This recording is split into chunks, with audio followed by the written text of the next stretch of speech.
अच्छो। हाँ जी दोस्त, विजय साडा है मेरा नाम और आज हम लोग करने जा रहे हैं जनवरी 25 का स्टैट्यूटरी अपडेट वीडियो। ये CA inter and CMA inter के लिए एप्लीकेबल है, एज वेल एज जो बच्चे सीएस एग्जीक्यूटिव दे रहे हैं ये उनके लिए भी एप्लीकेबल हो जाएगा। अब मैं यहाँ पे जो डॉक्यूमेंट यूज कर रहा हूँ ये कौन सा डॉक्यूमेंट है मैं आपको बता दूं। ये ICAI that is institute of chartered accountant of India द्वारा इशूड स्टैट्यूटरी अपडेट है। और ये जो अपडेट है ये आप लोगों के अटेम्प्ट के लिए एप्लीकेबल होगा, whether it is for the purpose of December 24 और may be for the purpose of January 25। most of this amendment we have already completed while doing the lectures, but अगर ये कहीं ना कहीं आपने नहीं पढ़ा है या आपसे मिस हो गया है तो this video is for you and you should share it with your friends if it adds the value to you। अब आपने करना क्या है, इस अमेंडमेंट वीडियो को देखने से पहले आपने ये पीडीएफ डाउनलोड करके रख लेना है जो इंस्टीट्यूट की वेबसाइट पे अवेलेबल है। यस, लगेगा तो मैं भी आपको मेरे टेलीग्राम सीए विजय साडा पे शेयर कर दूंगा। आप इसके अंदर में ये वीडियो देख लेना और देख करके साथ साथ में एक पेन और रजिस्टर लेकर के बैठ जाना और साथ साथ में अमेंडमेंट वीडियो फटाफट कंप्लीट कर देना।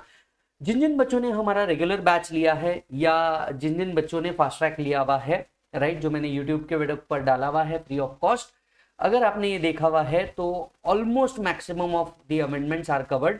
जो नहीं है वो मैंने इसके पहले अमेंडमेंट वीडियो में भी कवर करी हुई है और ये स्पेसिफिक अमेंडमेंट आप यहाँ पे भी देख सकते हैं, कोई बात नहीं है। यस, तो चलिए शुरुआत करेंगे इस अमेंडमेंट वीडियो के अंदर से, that is for January 25 attempt, right. सबसे पहली बात तो आपका फाइनेंस एक्ट कौन सा एप्लीकेबल होगा, तो जी हाँ, फाइनेंस एक्ट आपको 2023, फाइनेंस एक्ट 2023 जो है ये आपको एप्लीकेबल होने वाला है। यस, दूसरी बात, सर आपको कौन से डेट तक के अमेंडमेंट एप्लीकेबल है, जो notification and circular 6 month before exam applicable होते हैं। अब अगर आपका क्योंकि जनवरी अटेम्प्ट है तो उन्होंने कहा कि भैया 30/6/2024 तक के जितने भी नोटिफिकेशन सर्कुलर्स रहेंगे ये सब आपको एप्लीकेबल है। यस, तो पहला आपको फाइनेंस एक्ट 23 एप्लीकेबल होने वाला है, दूसरा आपको 30 जून 2024 तक के रेलेवेंट नोटिफिकेशन एंड सर्कुलर जो यहाँ डिस्कस्ड है वो है। अब देखो इस 30 जून 2024 तक के ना आपको बहुत सारे नोटिफिकेशन एंड सर्कुलर आए थे, जितने आपके लिए रेलेवेंट है उतने ही यहाँ पे डिस्कस करके रखे हुए हैं। सबसे पहले ये आपको बताया हुआ है कि कौन कौन से टॉपिक के अंदर में अमेंडमेंट है। आप ये मत कीजिए, आप डायरेक्टली मेरे साथ आइए कि एग्जैक्टली अमेंडमेंट किधर है। सबसे पहला जो टॉपिक है जिसके अंदर में आपको अमेंडमेंट देखने को मिल रहा है ये है सैलरीज। ठीक है, अब सैलरीज में कहा अमेंडमेंट है, सैलरीज में पहला अमेंडमेंट है RFA के अंदर में। मैंने लास्ट अमेंडमेंट में भी इस वीडियो के ऊपर डिस्कशन ऑलरेडी कर लिया है, बस उन्होंने इसको वापस से ला करके आपके रेफरेंस के लिए यहाँ पे रखा हुआ है, हम भी कंसिडर कर लेंगे। आपको याद होगा RFA जो होता था, RFA में जो पहले कैलकुलेशन होता था वहां पे पॉपुलेशन और परक्विजिट जो था ये अलग अलग था, राइट। 1/9/2023 से, जी हाँ 1/9/2023 से RFA का जो ये कैलकुलेशन था इसे पॉपुलेशन वाइज चेंज कर दिया गया था और अमाउंट वाइज भी चेंज कर दिया गया था। और यही चीज मैंने इसके पहले भी डिस्कस करी हुई है, मैं एक बार फिर से आपको डिस्कस कर लेता हूं। अब पहले डिस्कस करते हैं RFA क्या है। दोस्त याद करके देख, RFA क्या था। RFA मतलब rent free accommodation. Rent free accommodation employer अगर एम्प्लॉय को देता है तो ऐसे केस में उसके हाथ में परक्विजिट टैक्सेबल होता है, और ये जो परक्विजिट का वैल्यूएशन है इसको किस तरीके से किया जाएगा ये यहाँ पे डिस्कस किया हुआ है, राइट। अच्छा, अब मैं आप सभी को बता दूं, पहले ये समझ लेते हैं आपका प्रीवियस ईयर असेसमेंट ईयर क्या रहेगा। एज यू ऑल नो, आप लोगों के लिए जो असेसमेंट ईयर एप्लीकेबल है वो है असेसमेंट ईयर 24-25, मतलब आपका प्रीवियस ईयर हो गया 23-24, असेसमेंट ईयर हो गया आपका 24-25 for the purpose of Jan 25 attempt. Are you getting the point? Yes. अब 23-24 की अगर बात करें प्रीवियस ईयर की, ये अमेंडमेंट कब इफेक्टिव हो रहा है, ये अमेंडमेंट इफेक्टिव हो रहा है 1/9/2023 से। तो जो भी बच्चे जनवरी अटेम्प्ट दे रहे हैं ना बेटा, आपका मैं एक टाइमलाइन बना देता हूं। सपोज करना 1/9/2023 आपका प्रीवियस ईयर स्टार्ट हुआ होगा 1/4/2023, आपका प्रीवियस ईयर एंड होगा 31/3/2024। एवरीबॉडी यस और नो। अब जो अमेंडमेंट इफेक्टिव हो रहा है वो 1/9/2023 से आ रहा है, जिसका मतलब ये है कि आपको RFA के जो ओल्ड रेट्स थे वो इस डेट से इस डेट तक के याद रखने हैं, और RFA के जो न्यू रेट्स है, RFA के जो न्यू रेट्स है वो इस डेट से इस डेट तक के याद रखने हैं। मतलब आपके लिए डिफिकल्टी ये होगी कि RFA का जो कैलकुलेशन है वो आपका 1/4 से लेकर के 31/8 तक का जो कैलकुलेशन होगा, 31/8/2023 तक का जो कैलकुलेशन होगा वो ओल्ड आरएफए के हिसाब से किया जाएगा, वेराज 1/9/2023 से जो आएगा ये आपके न्यू के हिसाब से किया जाएगा। मतलब आरएफए की 2 वर्किंग नोट बननी चाहिए।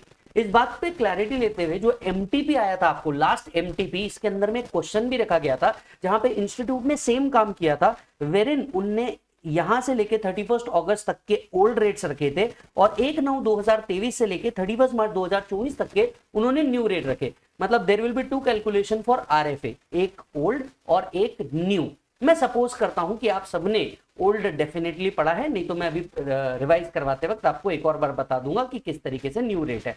तो पहले ये क्लैरिटी आई एम श्योर आपको जरूर आ गई होगी कि आरएफए के लिए आपको 2 कैलकुलेशन करने हैं, एक 1/4/2023 से लेके 31/8/2023 तक के, एंड देन 1/9/2023 से लेकर के 31 मार्च 2024 तक के आपको क्या करना है, एक अलग वर्किंग नोट बनानी है। मतलब आरएफए की कितनी वर्किंग नोट बनेगी, 2 वर्किंग नोट बनेगी, ये याद रखना, ठीक है। अब आते हैं कि क्या बदला है, कहां कहां बदला है। इस चीज के लिए मैंने एक चार्ट ऑलरेडी बनाया है और मैं चाहता हूं कि ये चार्ट आप भी देख लें, और जिन जिन के पास ये चार्ट नहीं है और वो ओल्ड ही रेफर कर रहे हैं तो ये न्यू चार्ट आप मेरे साथ साथ में बना लें। अगर आपने मेरा क्लास ऑलरेडी ज्वाइन कर रखा है तो आई एम श्योर आपने ये चार्ट ऑलरेडी बनाया है, सिर्फ आपको रिवाइज करने की जरूरत है। तो चलिए मैं आपके लिए सिर्फ वो चार्ट को ओपन कर देता हूं।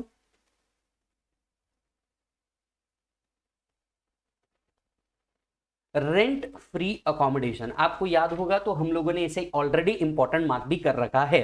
तो चलिए देखते हैं। देखिए, रेंट फ्री अकोमोडेशन आपको 2 तरीके से मिल सकता है, एक हो सकता है आपका फर्निश्ड और दूसरा हो सकता है आपका अनफर्निश्ड, ठीक है। हाल फिलहाल में हम पहले अनफर्निश्ड के ऊपर फोकस करते हैं, फर्निश्ड तो ऑलमोस्ट सबका सेम ही आ जाना है, ठीक है। अब अनफर्निश्ड अकोमोडेशन दिया तो 2 तरीके की बात हो सकती है, is he a government employee, is he not a government employee. ये गवर्नमेंट एम्प्लॉय है या ये गवर्नमेंट एम्प्लॉय नहीं है। अगर ये गवर्नमेंट एम्प्लॉय है तो परक्विजिट कैसे कैलकुलेट होता है, licence fees minus anything recovered. अब जनरली आपको ये एग्जाम में पूछा नहीं जाता गवर्नमेंट एम्प्लॉय से रिलेटेड, बट फिर भी आप समझ के चलिए, licence fees minus anything recovered. अब इस केस में आपको हमेशा लाइसेंस फीस प्रॉब्लम में दिया होगा, लाइसेंस फीस लेना माइनस एनीथिंग रिकवर्ड कर देना, ये आपका टैक्सेबल परक्विजिट हो जाएगा। अब ये तो सेम ही था, चाहे आप बिफोर 1/9/2023 देखो या आफ्टर 1/9/2023 देखो, इसमें कोई चेंज नहीं था और कोई चेंज नहीं है। क्लियर है मालिक। सो अनफर्निश्ड अकोमोडेशन में गवर्नमेंट एम्प्लॉय वाला पार्ट हमारा खत्म हुआ। अब आते हैं non government employee. Unfurnished accommodation दिया है मतलब एम्प्लॉयर ने एम्प्लॉय को घर दिया है जिसमें कोई फर्नीचर नहीं है, नॉन गवर्नमेंट एम्प्लॉय है, मतलब गवर्नमेंट एम्प्लॉय का केस नहीं है, नॉन गवर्नमेंट एम्प्लॉय का केस है। तो 3 बातें होती थी, याद करो कौन कौन सी बेटा। हाँ, आपको याद आ रहा है 3 बातें कौन कौन सी थी दोस्त। पहला था accommodation is owned by employer, accommodation is hired by employer, या accommodation is provided in hotel. आपको याद आ रहा है, ऐसे 3 पॉइंट थे, accommodation is owned by employer, accommodation is hired by employer और accommodation is provided in hotel. याद होगा आपको। यस, चलिए सबसे पहले बात करते हैं accommodation is owned by employer. यहां चेंज हुआ था, मैं आपको पहले बता दूं, यहां चेंज हुआ था। अब क्या चेंज था इस बारे में भी डिस्कस कर लेंगे, पहले चेंज क्या हुआ है ये कर लेते हैं। ये जो है ये आफ्टर 1/9/2023 वाला है, तो पहले ये डिस्कस कर लेते हैं। आफ्टर 1/9/2023 अकोमोडेशन ओन्ड है एम्प्लॉयर का, और ओन्ड अकोमोडेशन एम्प्लॉयर ने किसको दिया है, एम्प्लॉय को दिया है रहने के लिए, विच इज अनफर्निश्ड। तो ऐसे केस में क्या किया जाएगा, सबसे पहले आप ये चेक करेंगे कि भैया पॉपुलेशन क्या थी, पॉपुलेशन क्या थी जिस जगह पे आपको अकोमोडेशन दिया है उस जगह की पॉपुलेशन क्या थी। अगर पॉपुलेशन 40 लाख के बियॉन्ड है, बियॉन्ड 40 लाख है, तो you have to take 10% of salary minus anything recovered as perquisite. यहाँ पे सैलरी का मतलब क्या है बच्चों, सैलरी बोले तो basic plus DA forming part of retirement plus bonus plus commission plus all taxable allowance. Come on, come again, basic plus DA plus bonus plus commission plus all taxable allowance, ये आपकी salary थी, right.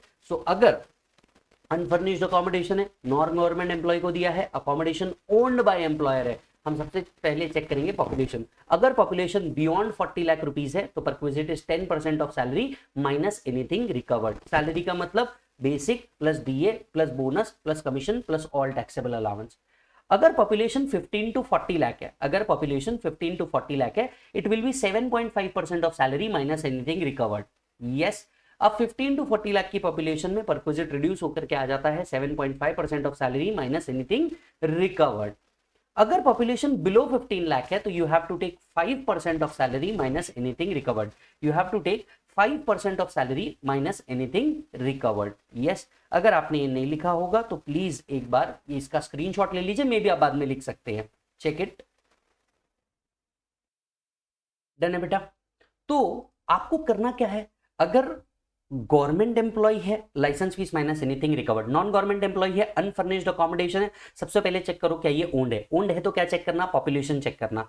Population अगर 40 लाख के beyond है तो 15% sorry 10% of salary, 15 lakh से 40 लाख है तो 7.5% ऑफ सैलरी, और अगर ये बिलो 15 लाख है तो 5% ऑफ सैलरी आपको लेना है। लेकिन ये कब से है, विथ इफेक्ट फ्रॉम 1/9/2023 से है। लेकिन जैसा कि मैंने आपको बताया, आपको 2 पीरियड का जो कैलकुलेशन है इसे क्या करना है, सेपरेट करना है। अब आप ये पूछेंगे कि सर 1/4/2023 से लेके 31 अगस्त 2023 तक का भी रिवीजन करवा दो, वहां क्या था। देखो जो चेंज हुआ है वो पॉपुलेशन में हुआ है, यस और नो, जो चेंज हुआ है वो पॉपुलेशन में हुआ है। और यहां आप अगर देखेंगे बिफोर 31/8/2023 का क्या था वो भी मैं आपको बता देता हूं। मतलब 1/4/2023 से लेके 31/8/2023 तक के आप ये वाले रेट्स लगाएंगे, और 1/9/2023 से 31 मार्च 2024 तक के आप ये वाले रेट लगाएंगे। Am I clear with this? Yes. अब क्या था, देखिए आज जो पॉपुलेशन है ये 40 lakh, 15 to 40 lakh and below 15 lakh का था। पहले यही चीज आपका 25 लाख पे था। Yes, done. तो चेक कीजिए, अगर पॉपुलेशन 25 लाख से एक्सीड करती है तो 15% ऑफ सैलरी, अगर पॉपुलेशन 25 लाख से एक्सीड करती है तो 15% of salary minus anything recovered. अगर पॉपुलेशन 10 लाख से 25 लाख है, जिस जगह पे आपको अकोमोडेशन दिया है अनफर्निश्ड, 10 लाख से 25 लाख तक के है तो you have to take 10% of salary, और अगर ये बिलो 10 लाख है तो you have to take 7.5% of salary. चलो कम ऑन, एक बार हम फिर से रिवाइज करते हैं। मान लो विजय है, नॉन गवर्नमेंट एम्प्लॉय है, अनफर्निश्ड अकोमोडेशन दिया है, बराबर है। लेट्स से मुंबई में दिया है, दोनों भी पॉपुलेशन इधर सेट होती है, अज्यूम करके चलते हैं, ठीक है। सपोज मुंबई में दिया है, क्या मुंबई की पॉपुलेशन 25 लाख से एक्सीड करती है? The answer is yes. तो विजय का कैलकुलेशन किस तरीके से होगा, 1 अप्रैल से लेके 31 अगस्त, मतलब अप्रैल मई जून जुलाई अगस्त, 5 महीने, अप्रैल मई जून जुलाई अगस्त, 5 महीने का जो कैलकुलेशन है वो इस हिसाब से होगा। क्योंकि मुंबई की पॉपुलेशन 25 लाख से ऊपर है तो परक्विजिट वैल्यूएशन होगा 15% ऑफ सैलरी। सैलरी मतलब क्या, basic plus DA plus bonus plus commission plus all taxable allowance जो भी आएगा उसका 15% of salary minus anything recovered, बराबर है। अब विजय का कैलकुलेशन तो 31 मार्च तक का करना है क्योंकि आरएफए साल भर के लिए प्रोवाइड किया है।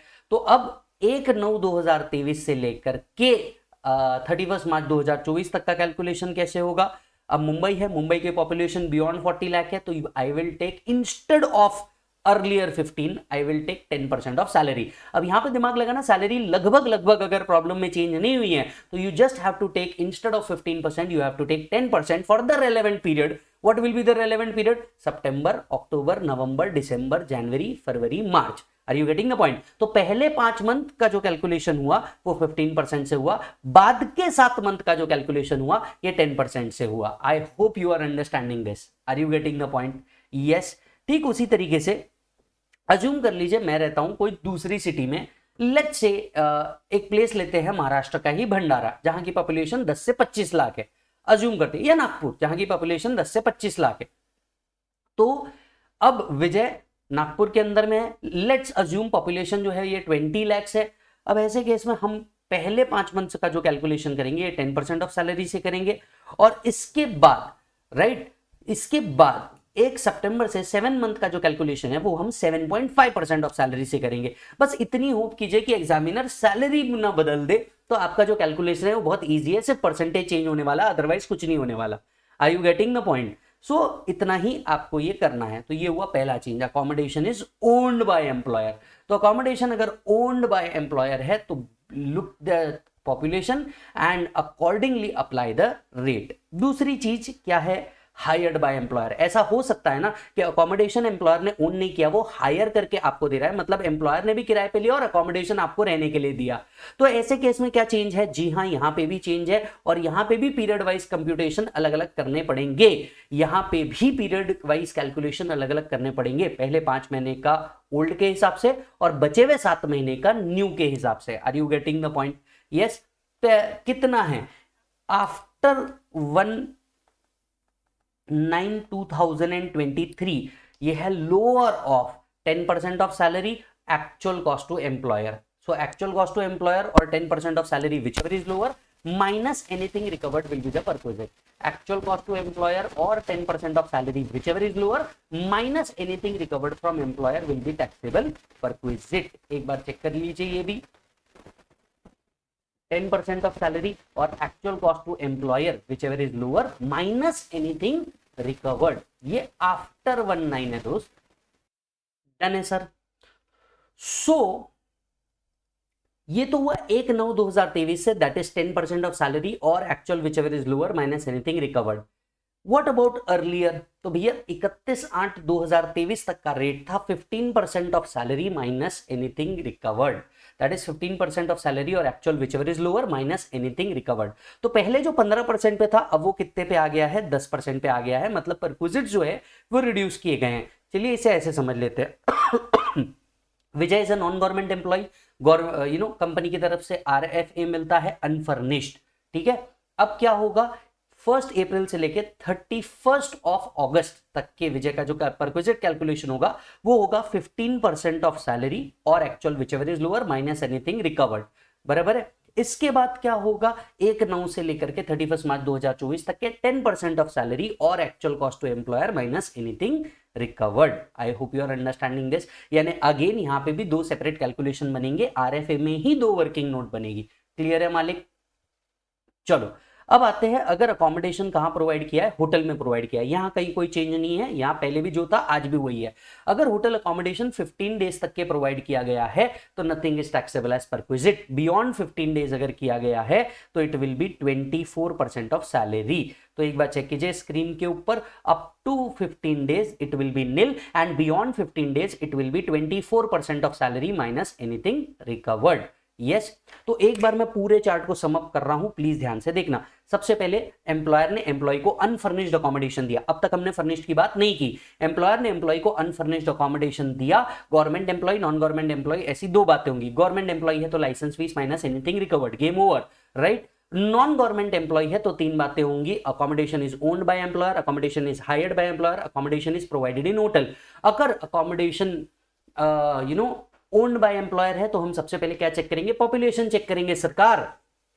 राइट. और 2 कैलकुलेशन बनने वाले हैं. 1 अप्रैल से 31 अगस्त तक के ओल्ड के हिसाब से, 1/9/2023 से 31 मार्च 2024 तक के न्यू के हिसाब से. ओल्ड क्या था? ओल्ड था अगर पॉपुलेशन 25 लाख के ऊपर है तो 15% ऑफ सैलरी, 10 to 25 लाख है तो 10% ऑफ सैलरी, बिलो 10 लाख है तो 7.5% of salary minus anything recovered. 1/9 से यही क्या हो गया है? पॉपुलेशन अगर 40 लाख के ऊपर है तो 10% ऑफ सैलरी, पॉपुलेशन अगर 15 लाख से 40 लाख है तो 7.5% ऑफ सैलरी, और अगर ये बिलो 15 लाख है तो 5% of salary minus anything recovered. Salary का मतलब क्या है? Basic plus DA forming part of retirement plus bonus plus commission plus all taxable allowance. Well मैं आपको बता दूं इस पूरे चार्ट के अंदर में जो ये मैंने आपको बना करके दिया है, राइट, ये सेकंड प्रायोरिटी पे आता है. सबसे ज्यादा जो क्वेश्चन पूछा जाता है ये हायर्ड पे पूछा जाता है. आई रिपीट, सबसे ज्यादा जो क्वेश्चन पूछा जाता है ये हायर्ड पे पूछा जाता है. तो फोकस करिएगा. अगर एम्प्लॉयर ने अकोमोडेशन हायर किया है और एम्प्लॉय को दिया है, अप टू 31 अगस्त क्या था बेटा? 15% ऑफ सैलरी और actual cost to employer whichever is lower minus anything recovered. 1 सितंबर से इसको कर दिया गया है 10% ऑफ सैलरी और actual cost to employer minus anything recovered. I hope you are understanding this. Yes. इसके बाद अगर अकोमोडेशन होटल में प्रोवाइड किया है तो क्या करे? पहले 15 दिन निल, बियॉन्ड 15 दिन 24% of salary. Got this point मालिक? अच्छा, अब आते हैं एक और पॉइंट के ऊपर. अगर अकोमोडेशन फर्निश्ड है तो क्या करेंगे? क्योंकि अब तक जो हम डिस्कशन कर रहे थे वो तो किसका कर रहे थे? अनफर्निश्ड का कर रहे थे. अगर अकोमोडेशन फर्निश्ड का है तो अब यहां पे डेट का कोई लेन देन नहीं है. जो वैल्यू आपकी अनफर्निश्ड के हिसाब से आई है वो तो वैल्यू एज पर अनफर्निश्ड. इसमें सीधा फर्नीचर की वैल्यू ऐड कीजिए. इसमें सीधा फर्नीचर की वैल्यू ऐड कीजिए. फर्नीचर अगर एम्प्लॉयर द्वारा ओन्ड है तो 10% of actual cost minus anything recovered. अगर हायर्ड है तो actual hire charges minus anything recovered. काम खत्म. ये आपका टैक्सेबल परक्विजिट आ जाएगा. चेक कर लीजिए.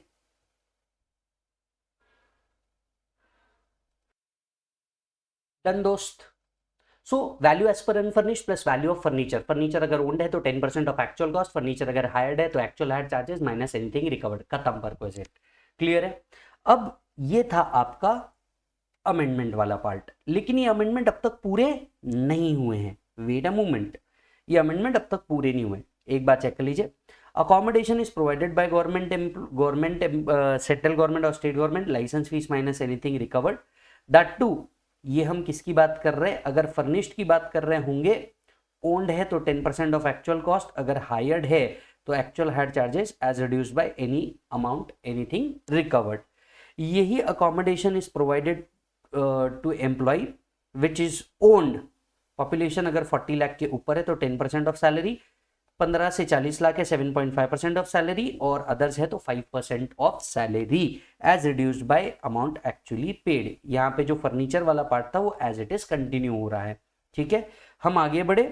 अगर लीज पे लिया है, खुद हायर भी किया है, तो actual amount paid being rental amount और 10% of salary which ever is lower less anything recovered. यहाँ पे जो फर्नीचर वाला पार्ट है वो एज इट इज सेम है। ओन्ड है तो 10%, हायर्ड है तो एक्चुअल हायर चार्जेस। अगर होटल में प्रोवाइड किया है 24% of salary minus anything recovered, yes minus anything recovered और एक्चुअल, और अगर ये नॉट एक्सीडिंग 15 डेज है तो there will be no perquisite. आ गया मालिक पूरा का पूरा वही पॉइंट। यस, इससे तो बेटर है कि आप वहां कर लेते हैं। अब आता है accommodation provided on account of transfer from one place to another. अब ये क्या कॉन्सेप्ट है? ये कॉन्सेप्ट पहले से भी एग्जिस्ट कर रहा था, सिर्फ यहाँ पे उन्होंने मॉड्यूल का पार्ट उठाया और आपको एज इट इज दे दिया। Are you getting the point? तो ये पहले भी एग्जिस्ट करता था, आज भी एग्जिस्ट करता है। अगर कुछ लोगों ने नहीं पढ़ा है तो मुझे जरूर बताइएगा, हाँ सर नहीं पढ़ाया था ये वाला पॉइंट। ठीक है, नीचे कमेंट बॉक्स में कर देना। अच्छा, अब समझना ये पॉइंट क्या दिया हुआ। ये पॉइंट ऐसा था दोस्त, मान ले विजय पुणे में रहता था और विजय का दिल्ली के अंदर में ट्रांसफर होता है। ठीक है, अब एक अकोमोडेशन विजय को पुणे में दिया हुआ था, राइट? क्योंकि अब विजय दिल्ली में जा रहा है, यहाँ पे सब रैप अप करेगा, फैमिली रैप अप करेगा, बच्चे के स्कूल वूल चेंज करेगा, तो इसका पुणे में अकोमोडेशन कंटिन्यू किया गया, वहीं दिल्ली में इसे एक और अकोमोडेशन दे दिया गया। अब एम्प्लॉयर ने विजय को ही कितने अकोमोडेशन दे दिए दोस्त? दो, एक जो पुणे के अंदर में है और दूसरा जो दिल्ली के अंदर में है। अब ऐसे केस में अगर उसको दोनों टैक्सेबल कर देते परक्विजिट तो ये उसके लिए हार्डशिप हो जाता। हाँ यहाँ बराबर है। तो ऐसे केस में क्या किया जाता है, क्योंकि देख मान ले अगर वो पुलिस में है और उसका इमीडिएट इफेक्ट से ट्रांसफर कर दिया तो भैया वो अपना घर परिवार थोड़ी इमीडिएट इफेक्ट से ट्रांसफर कर देगा यार, वो अकेले जा सकता है ट्रैवल करके, घर का सामान वामान ले जाने के लिए तो टाइम लगेगा। अब ऐसे केस में उसके पुणे का अकोमोडेशन कंटिन्यू किया जाता है और दिल्ली में भी अकोमोडेशन दे दिया जाता है। लेकिन क्या ऐसे केस में उसके दोनों घर के परक्विजिट को टैक्सेबल करना चाहिए? लॉ ने इस जेन्युइन हार्डशिप को हटाते हुए एक सिंपल सा लॉ बनाया। लॉ ने कहा कि मान लीजिए आपको पुणे में अकोमोडेशन दिया हुआ था और आपको दिल्ली में भी अकोमोडेशन दे दिया, बराबर? अप टू 90 डेज आपका एक घर का वैल्यूएशन कंप्यूट नहीं होगा, या आप इसे ऐसे कह दीजिए एक ही घर का आरएफए कंप्यूट होगा, बराबर है? 90 डेज के बियॉन्ड वो बोथ अकोमोडेशन का चार्जेबिलिटी लेके आ जाएंगे। मतलब अप टू 90 डेज आपका जो दिल्ली में घर दिया होगा, लेट्स से उसका आपका परक्विजिट वैल्यूएशन नहीं होगा, सिर्फ पुणे वाला ही होगा। लेकिन बियॉन्ड 90 डेज आपके पुणे के घर का भी वैल्यूएशन आ जाएगा, दिल्ली के घर का भी वैल्यूएशन आ जाएगा और ये आपकी सैलरी में ऐड होगा। I hope you are understanding this. तो विजय को अगर पुणे में अकोमोडेशन ऑलरेडी दिया था, विजय का ट्रांसफर हो जाता है दिल्ली के अंदर में, तो पहले 90 दिन के लिए जो दिल्ली में घर दिया है उसका जो वैल्यूएशन है ये मेरे सैलरी में ऐड नहीं किया जाएगा। और बियॉन्ड 90 डेज भी अगर मैं पुणे का घर कंटिन्यू करता हूं तो ऐसे केस में पुणे का घर प्लस दिल्ली के घर का अकोमोडेशन आ जाएगा। तो उन्होंने क्या लिखा है? If employee is provided with accommodation on account of his transfer from one place to another. One place कहां थी उसको ऑलरेडी दिया हुआ पुणे, अनदर प्लेस उसको कौन सी दे दिया? Delhi. At a new place posting while retaining the accommodation at other place। while retaining the accommodation at other place का मतलब क्या? पुणे में भी आपने अकोमोडेशन को रिटेन कर लिया। The value of perquisite shall be determined with reference to only one such accommodation which has lower perquisite value। तो जिसकी भी perquisite value lower रहेगी, दिल्ली या पुणे, आपको कोई भी एक ही टैक्सेबल होगा। मतलब ये आपके लिए बेनिफिशियल रखा गया है। For a period not exceeding 90 days, ये 90 डेज तक के ही whichever is more beneficial वो आपके सैलरी में ऐड किया जाएगा।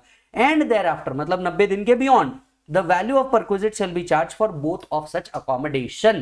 तो 90 दिन तक के दोनों में से जो भी आपको कम होगा वो सैलरी में ऐड होगा। 90 दिन के बियॉन्ड दोनों का परक्विजिट आपके सैलरी में क्या किया जाएगा? ऐड अप किया जाएगा। Are you getting the point? ना आज तक इस पर कभी कोई क्वेश्चन आया है और मैं बिल्कुल एक्सपेक्ट नहीं कर रहा हूं कि इसके ऊपर कोई क्वेश्चन आएगा भी। क्लियर है? इसके नीचे जो अमेंडमेंट है ना, ये अमेंडमेंट में कैपिटल गेन प्लस सैलरी वाला कॉन्सेप्ट ऐड कर दिया है। बहुत सारे बच्चे ने ये कॉन्सेप्ट देखा ही नहीं है, तो अब जो मैं अमेंडमेंट बताने जा रहा हूं दोस्त, ये बहुत अच्छे से सुनना, और ये शायद आपको आ भी सकता है, तो प्लीज ध्यान से समझना भी। यस, और अगर पसंद आए तो आपको पता है आप मुझे इंस्टाग्राम पे भी फॉलो कर सकते हैं, एंड मैं आपको टेलीग्राम पे तो मिल ही रहा हूं। चलिए फोकस करते हैं किस कंसेप्ट के ऊपर, कुछ नया आया है। अब देखिए होता क्या था, यहां पे एक्चुअली अनइंटेंशनल टैक्स प्लानिंग हो रही थी, किसके द्वारा, एम्प्लॉइज के द्वारा। मैं आपको कंसेप्ट समझा देता हूं, तो अमेंडमेंट क्यों आया आपको इसका पॉइंट समझ में आ जाएगा। मान लीजिए विजय एक एम्प्लॉय है, ठीक है, और विजय को पुणे में क्या प्रोवाइड किया है, अकोमोडेशन प्रोवाइड किया है, और विजय को हो चुके हैं मान लीजिए 7 ईयर्स जॉब के अंदर में। अब होता क्या था, ईयर 1 में जो इसका परक्विजिट कंप्यूट होता था, राइट, ईयर 1 में जो इसका RFA कंप्यूट होता था, ये ईयर 1 में भी सेम होता था, ईयर 2 में भी सेम होता था, ईयर 3 में भी सेम होता था, और ऐसा कंटिन्यू होता था जब तक कि वो जॉब के अंदर में है और उस अकोमोडेशन को होल्ड करके रखा हुआ है।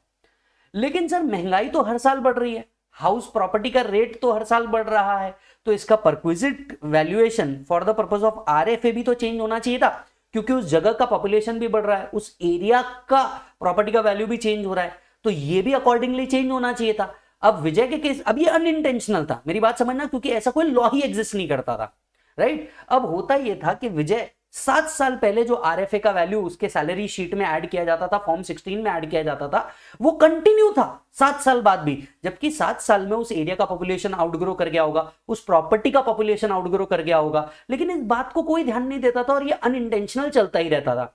निर्मला सीतारमण, आपको तो पता है, दीदी के ध्यान में ये बात आ गई, दीदी बोला why should boys have all the fun, right. उन्होंने बोला कि भैया देखिए, अगर एक एम्प्लॉय है जिसको एक घर 1 से ज्यादा साल के लिए अलॉट किया गया है, राइट, या उसको अकोमोडेशन 1 से ज्यादा साल के लिए दिया गया है, तो जो भी ईयर 1 का परक्विजिट होगा ना, हम इस पे कॉस्ट इन्फ्लेशन इंडेक्स लगा करके परक्विजिट का वैल्यूएशन करेंगे। मतलब क्या होगा, मान लीजिए विजय को, अब इसी कैलकुलेशन में मैं थोड़ा सा चेंज कर देता हूं, ठीक है। अब सपोज कर लेते हैं विजय को 23-24 के अंदर में RFA दिया गया, और उसका जो टैक्सेबल परक्विजिट आया, लेट्स से वो आया 50,000 for the purpose of RFA। बात समझना बहुत अच्छे से, ठीक है। तो विजय को 23-24 के अंदर में RFA मिला था, जिसका टैक्सेबल परक्विजिट जो आया वो आया 50,000 रुपीज। अब ये हुआ ईयर 1। ईयर 2 दैट इज 24-25 के अंदर में विजय को अगेन सेम घर कंटिन्यू करने मिल गया। अब ऐसे केस में परक्विजिट 50,000 नहीं रहेगा, यहां पे हमें कॉस्ट इन्फ्लेशन इंडेक्स भी लगाना है।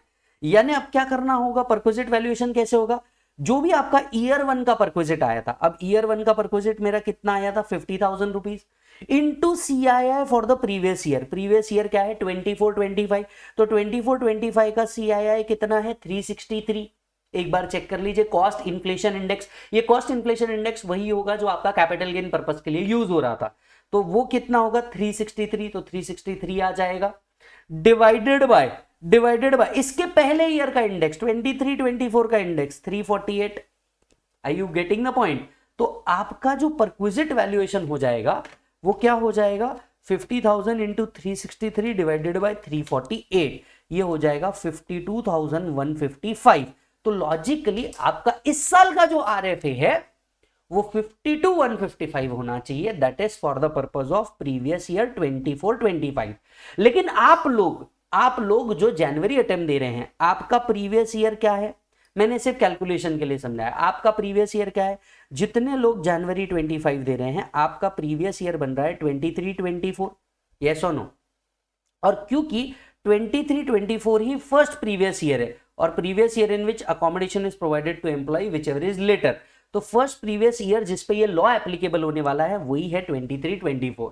यस, तो मोस्ट प्रोबेबली अमेंडमेंट तो आ गया है, क्योंकि 23-24 ही वो फर्स्ट प्रीवियस ईयर है जहां पे ये लॉ आ रहा है, राइट, या previous year whichever is later, तो 23-24 ही नया प्रीवियस ईयर बन रहा है आपका जिस साल में ये लॉ आया है। तो इस तरीके से पूछा जाना चाहिए, राइट। तो 50,000 का RFA था, यही RFA अब नेक्स्ट ईयर से कितना बन जाएगा, 50 to 155 बन जाएगा, and so on and so fourth. फिर ये हर साल आगे बढ़ते जाएगा, राइट। तो सीधे शब्दों में आरएफए के लिए अगर एक से ज्यादा साल के लिए आपको आरएफए प्रोवाइड किया जा रहा है, तो जो भी ईयर बनता फिर उसके आगे हर साल क्या किया जाएगा, इसे कॉस्ट इन्फ्लेशन इंडेक्स लगाया जाएगा। अब सवाल उठता है कि अमेंडमेंट तो आ गया और बड़ा इंटरेस्टिंग अमेंडमेंट भी लग रहा है, क्योंकि टेक्निकली हमें कैपिटल गेन जैसे ही अब कंप्यूटेशन करना है, परक्विजिट टैक्सेबल जो भी है वो उठाना है, इसको CII for the current year divided by CII of previous year करना है, सिंपल है। अब सवाल ये उठता है कि क्या आपको जनवरी 25 में ये पूछा जा सकता है क्या? देखिए मेरा पर्सनल ओपिनियन माने आप तो ये जनवरी 25 के लिए नहीं पूछा जाएगा, this being first year of computation. ये मेरा पर्सनल ओपिनियन है, हालांकि मैं गलत हो सकता हूं इस पॉइंट पे।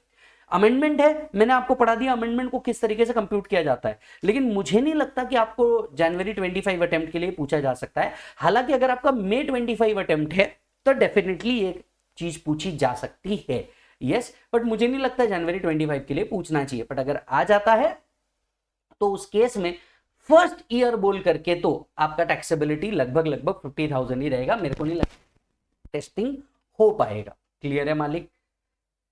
तो ये था दूसरा अमेंडमेंट, ये था आपका दूसरा अमेंडमेंट एंड फाइनल अमेंडमेंट। ये तो वो गवर्नमेंट डेप्यूटेशन वाला पार्ट है, दैट इज नॉट रेलेवेंट। तो यहां आपका सैलरी का जो अमेंडमेंट है ये होता है खत्म। If anyone need the chart again, मैं आपको ये चार्ट वापस से एक बार दे दे रहा हूं, आप प्लीज फटाफट कर लीजिए, मैं दे रहा हूं, ये कर लीजिए एंड फिर बढ़ेंगे सेकेंड अमेंडमेंट की ओर। जिनने नहीं किया है प्लीज फोटो ले लो, हमारे पास उतना टाइम नहीं है, तो फटाफट फोटो लेते जाना आप।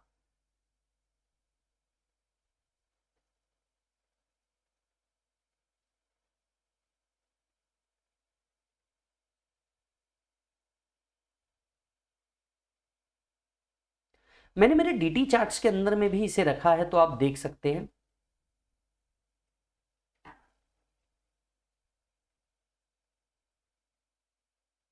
फिर ये फर्निश्ड अकोमोडेशन के लिए,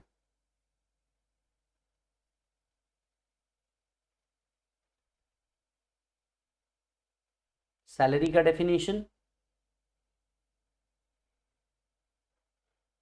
पॉपुलेशन अगर नहीं दी है तो नोट लिख लेना।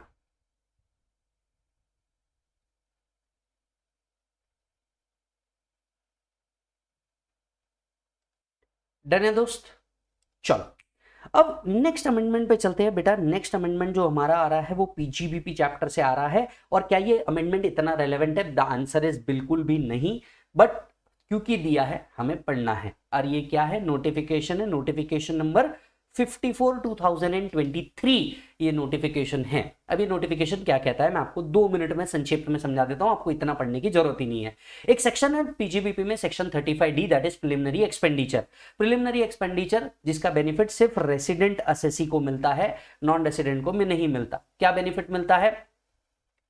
जो भी आपका प्रिलिमिनरी एक्सपेंडिचर का आफ्टर कैलकुलेशन आएगा उसको 1/5 बेसिस पे डिडक्शन देते थे हम ओवर 5 इयर्स। आपको याद आ रहा है, राइट? सो अगर सेक्शन 35D प्रिलिमिनरी एक्सपेंडिचर था तो हम इसका जो डिडक्शन देते थे वो 1/5 बेसिस पे देते थे।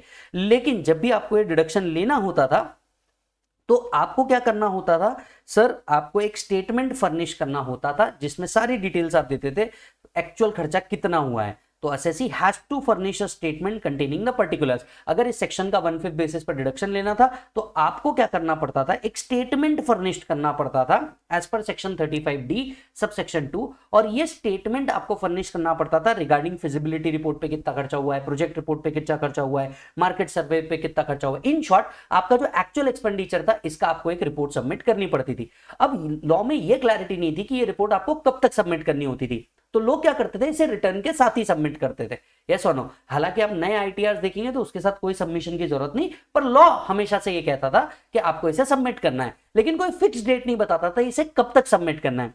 अब रिसेंटली सीबीडीटी ने ये रूल लेकर के आया, rule number 6A BBB। CBDT ने नया रूल लेकर के आया, रूल 6A BBB, जिसके तहत अब ये report 1 month prior to the date of filing ROI करनी पड़ेगी।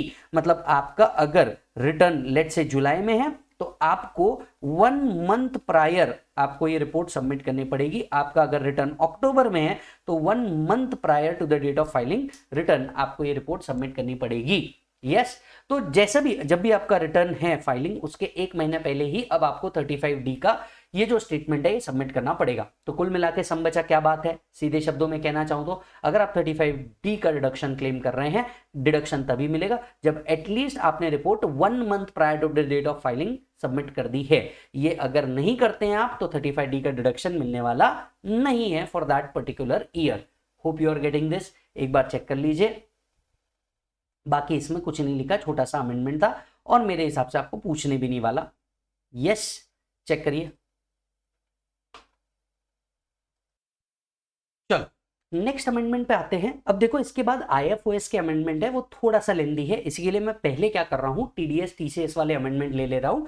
ये छोटे भी है और आपको एक ब्रेक प्रोवाइड करेंगे बड़े RFA अमेंडमेंट के बाद। इसी के लिए मैं चाहता हूं कि आप सीधे चैप्टर नंबर 7 के जो अमेंडमेंट्स है उसके ऊपर आ जाइए PDF पे, पहले वो देख लेते हैं। ठीक है, अब सबसे पहला जो अमेंडमेंट आया है ये अमेंडमेंट है नोटिफिकेशन नंबर 27 2023 द्वारा। ठीक है, नोटिफिकेशन नंबर 23 2023 के द्वारा ये अमेंडमेंट है। बहुत छोटा सा और सिंपल सा अमेंडमेंट है, ध्यान से सुनिएगा। 194A TDS डिडक्ट करने बोलता है जब भी आप कोई इंटरेस्ट पे करते हैं other than interest on security. Interest on security के लिए सेक्शन 193 है, other than interest on security के लिए है सेक्शन 194A। अब 194A कहता है कि आपको क्या करना है, interest other than on security के ऊपर TDS डिडक्ट करना है। कितना, अगर ये इंटरेस्ट 40,000 से ऊपर जाता है तो 10%, और सीनियर सिटीजन के लिए 50,000 से ऊपर जाता है तो आपको TDS डिडक्ट करना है। मतलब there will be no deduction under 194A, right, if the aggregate amount of interest paid by post office for the financial year does not exceed 40,000 or 50,000। तो पोस्ट ऑफिस या बैंक 40,000 के ऊपर या 50,000 के ऊपर इंटरेस्ट नहीं दे रहे हैं तो उनको TDS कट करने की जरूरत नहीं है। साथ ही साथ में सेंट्रल गवर्नमेंट के पास पावर दिया था कि वो कुछ क्लास और क्लासेस ऑफ कैटेगरी को इंटरेस्ट जो आप पे कर रहे हैं इसको आप एग्जम्प्ट कर सकते हैं। अब क्या हुआ था, गवर्नमेंट ने ना एक स्कीम निकाली थी जिसका नाम था महिला सम्मान सेविंग सर्टिफिकेट 2023। ठीक है, तो ये पूरे अमेंडमेंट का क्रक्स इधर है, तो आप डायरेक्टली इधर आ जाओ तो भी आपको समझ में आ जाएगा। तो गवर्नमेंट ने ना एक स्कीम निकाली थी महिला सम्मान सेविंग सर्टिफिकेट 2023, जिसके बाद में जिसमें क्या था, वन टाइम स्कीम थी किसके लिए, मेनली विमेंस के लिए, जो चालू हो रही थी 1 अप्रैल 2023 से और ये चलनी थी 31 मार्च 2025 तक के। इसके अंदर में क्या था कि आप मैक्सिमम 2 लाख रुपए ही डिपॉजिट कर सकते थे। आप मैक्सिमम कितने डिपॉजिट कर सकते थे, 2 लाख रुपए ही डिपॉजिट कर सकते थे, जो किसी भी महिला के नाम पे होगा या गर्ल के नाम पे होगा, and that too for 2 years, जिसपे FD का इंटरेस्ट रेट मिलता था आपको 7.5% का। जनरली FD के रेट 6% है, पर यहां पे वुमेन अगर सेविंग करती है तो मैक्सिमम 2 लाख तक का सेविंग हो सकता था, that too for 2 years he हो सकता था, और 7.5% का रेट ऑफ इंटरेस्ट मिलता था, दैट इज 7.5% का रेट ऑफ इंटरेस्ट आपको प्रोवाइड किया जाता था, विच विल कंपाउंड क्वार्टरली, जिसको क्वार्टरली कंपाउंडिंग दिया था। तो जाहिर सी बात है विमेंस को बेनिफिट प्रोवाइड किया था महिला सम्मान सेविंग सर्टिफिकेट के नाम से। अब इस पे गवर्नमेंट कहती है कि आपको TDS ही नहीं करना। हाँ बिल्कुल लॉजिकल है, क्योंकि इंटरेस्ट 40,000 के ऊपर जाने ही नहीं वाला। आइए मैं आपको समझाता हूं कैसे। कैलकुलेटर लीजिए, maximum saving a woman can make is 2 lakh. तो अज्यूम करते हैं मेरी मॉम, ठीक है, लेट्स से चंद्रकांता मेरी मॉम का नाम है, ठीक है, चंद्रकांता जी क्या करती है, 2 लाख रुपए का सेविंग करती है। 2 लाख रुपए इस महिला सम्मान सेविंग सर्टिफिकेट 2023 में डाल देती है। अब इसके ऊपर जो इंटरेस्ट मिलने वाला है वो कितना मिलने वाला है, 7.5% पर एनम, राइट। तो 2 लाख इंटू 7.5% भी अगर हम लोग कर ले, 2 लाख इंटू 7.5% भी हम लोग अगर कर ले तो मैक्स टू मैक्स वो हो रहा है 15,000 रुपए। यस, जब इंटरेस्ट ही 40,000 के ऊपर नहीं जाना तो TDS होने ही नहीं वाला। ये चीज यहां लिखी है कि अगर महिला सम्मान सेविंग सर्टिफिकेट के अंदर में आपको इंटरेस्ट मिल रहा है तो ये TDS नहीं कटेगा इसके ऊपर। Consequently, no tax under 194(8) would be deductible by the post office on the interest paid or credited under this scheme, since the amount of interest would not exceed 40,000 rupees। तो maximum to maximum इस case में TDS cut नहीं सकता। तो simple शब्दों में क्या है, अगर पोस्ट ऑफिस इंटरेस्ट दे रही है in Mahila Samman saving certificate, there will be no TDS। काम खत्म, इतना सा अमेंडमेंट था, चेक कर लो। डन है सर ये। अब आते हैं नेक्स्ट अमेंडमेंट पे। ये जो नेक्स्ट अमेंडमेंट है this is with respect to section 194 BA. अब ये सेक्शन 194 बीए क्या था, आपको ये इतना सब पढ़ने की जरूरत नहीं है, वापस से सेक्शन लिखा है, एक शब्द में समझा देता हूं। अगर किसी भी व्यक्ति को ऑनलाइन विनिंग आई है तो ये ऑनलाइन विनिंग के ऊपर 30% टैक्स लगेगा अंडर सेक्शन 115 बीबीजे। तो ऑनलाइन विनिंग अगर होती है, ये ऑनलाइन विनिंग के ऊपर जो टैक्स है ये 30% से लगने वाला है, राइट। किसी को भी पे कर रहे हो, चाहे आप रेसिडेंट को पे कर रहे हो, चाहे आप नॉन रेसिडेंट को पे कर रहे हो। और ये जो लॉ था ये खुद फाइनेंस एक्ट 2023 से आया था। अब इस रिगार्डिंग गवर्नमेंट ने क्या किया है, सर्कुलर पास किया है। तो गवर्नमेंट ने इससे रिलेटेड कुछ सर्कुलर पास किया है। हालांकि अगर आपने इसके पहले का मेरा अमेंडमेंट वीडियो देखा होगा तो ये भी उसी का एक एक्सटेंशन है, वापस से वही बातें बताई हुई है। क्या बातें बताई हुई है, अगर ऑनलाइन विनिंग राइट 100 रुपए से ऊपर की नहीं है तो टीडीएस नहीं कटेगा। Net winning comprise withdrawn does not exceed 100 rupees in a month, there will be no TDS. तो अगर आपका विड्रॉल 100 रुपए से ऊपर का नहीं है इन अ मंथ तो आपका टीडीएस नहीं कटेगा अंडर सेक्शन 194 बीए। पहला क्लैरिटी ये था। दूसरा क्वेश्चन था अगर विनिंग काइंड में हुई तो क्या, तो लॉ हम पहले से जानते हैं, अगर विनिंग काइंड में भी होती है तो जो पेयर है इसकी रिस्पॉन्सिबिलिटी है पहले टैक्स कलेक्ट करे या अप्रोप्रिएट मेजर ले कि वो टैक्स कलेक्ट हो जाएगा एंड देन ही विनिंग क्या करे, डिस्ट्रीब्यूट करे। So the person responsible for paying shall before releasing the winning ensure that tax has been paid in respect of the net winning. तो वो देने से पहले एंश्योर कर लेगा कि भैया नेट विनिंग पे जो टैक्स पेबल है वो जा चुका है, ठीक है। तीसरा क्वेश्चन था विनिंग अगर काइंड में रही तो क्या करेंगे, विनिंग अगर काइंड में रही तो क्या करेंगे। तो इसका आंसर तो बड़ा क्लियर था, valuation will be based on fair market value. Fair market value जो रहेगा उसके बेसिस पे हम क्या करेंगे, उसका वैल्यू कंसिडर करेंगे और उस पे 30% हम लोग कंसिडर करेंगे। अब इसी रिगार्डिंग एक और क्लैरिटी फर्दर ऐड हुई है, यहां पे फर्दर क्लैरिफाइड हुआ है, ठीक है। फर्दर एक और क्लैरिटी आई है। अब देखिए अब फेयर मार्केट वैल्यू तो ले लेंगे, राइट। अब फेयर मार्केट वैल्यू क्या लेंगे वो एक क्वेश्चन था। अगर आपने गेम वालों ने परचेस कर लिया था before providing it to the user, अगर उन्होंने पहले ही परचेस कर दिया था और फिर यूजर को दे रहे थे तो जो परचेस प्राइस था उसी को फेयर मार्केट वैल्यू माना जा रहा था। क्लियर है, right. Online game intermediary manufacture अगर करता था तो प्राइस जो वो चार्ज करता था कस्टमर से उसी को क्या माना जाता था, फेयर मार्केट वैल्यू माना जाता था। सो अगर वो खुद मैन्युफैक्चर करते थे तो मैन्युफैक्चरिंग तो जो भी कॉस्ट वो कस्टमर से चार्ज करते थे उसे फेयर मार्केट वैल्यू माना जाता था। मान लो अगर वो मैन्युफैक्चर ना करके परचेज करते थे तो जो परचेज प्राइस था उसे फेयर मार्केट वैल्यू माना जाता था और उस पर फिर टीडीएस होता था। तो मान लीजिए लेट्स से हम लोग एक मोबाइल बना रहे हैं, ठीक है। मोबाइल अगर हम मैन्युफैक्चर करते थे और मैंने एक लकी ड्रॉ रखा और मैंने क्या कर दिया, ये लकी ड्रॉ के अंदर में किसी को ऑनलाइन विनिंग दे दी, तो जो भी मैं प्राइस चार्ज करता था, सपोज मैं कस्टमर से 20,000 रुपए चार्ज करता था, तो ऑनलाइन विनिंग कितनी मानी जाती थी, 20,000 रुपए मानी जाती थी और इसके ऊपर टीडीएस होता था 30% के हिसाब से, बराबर है।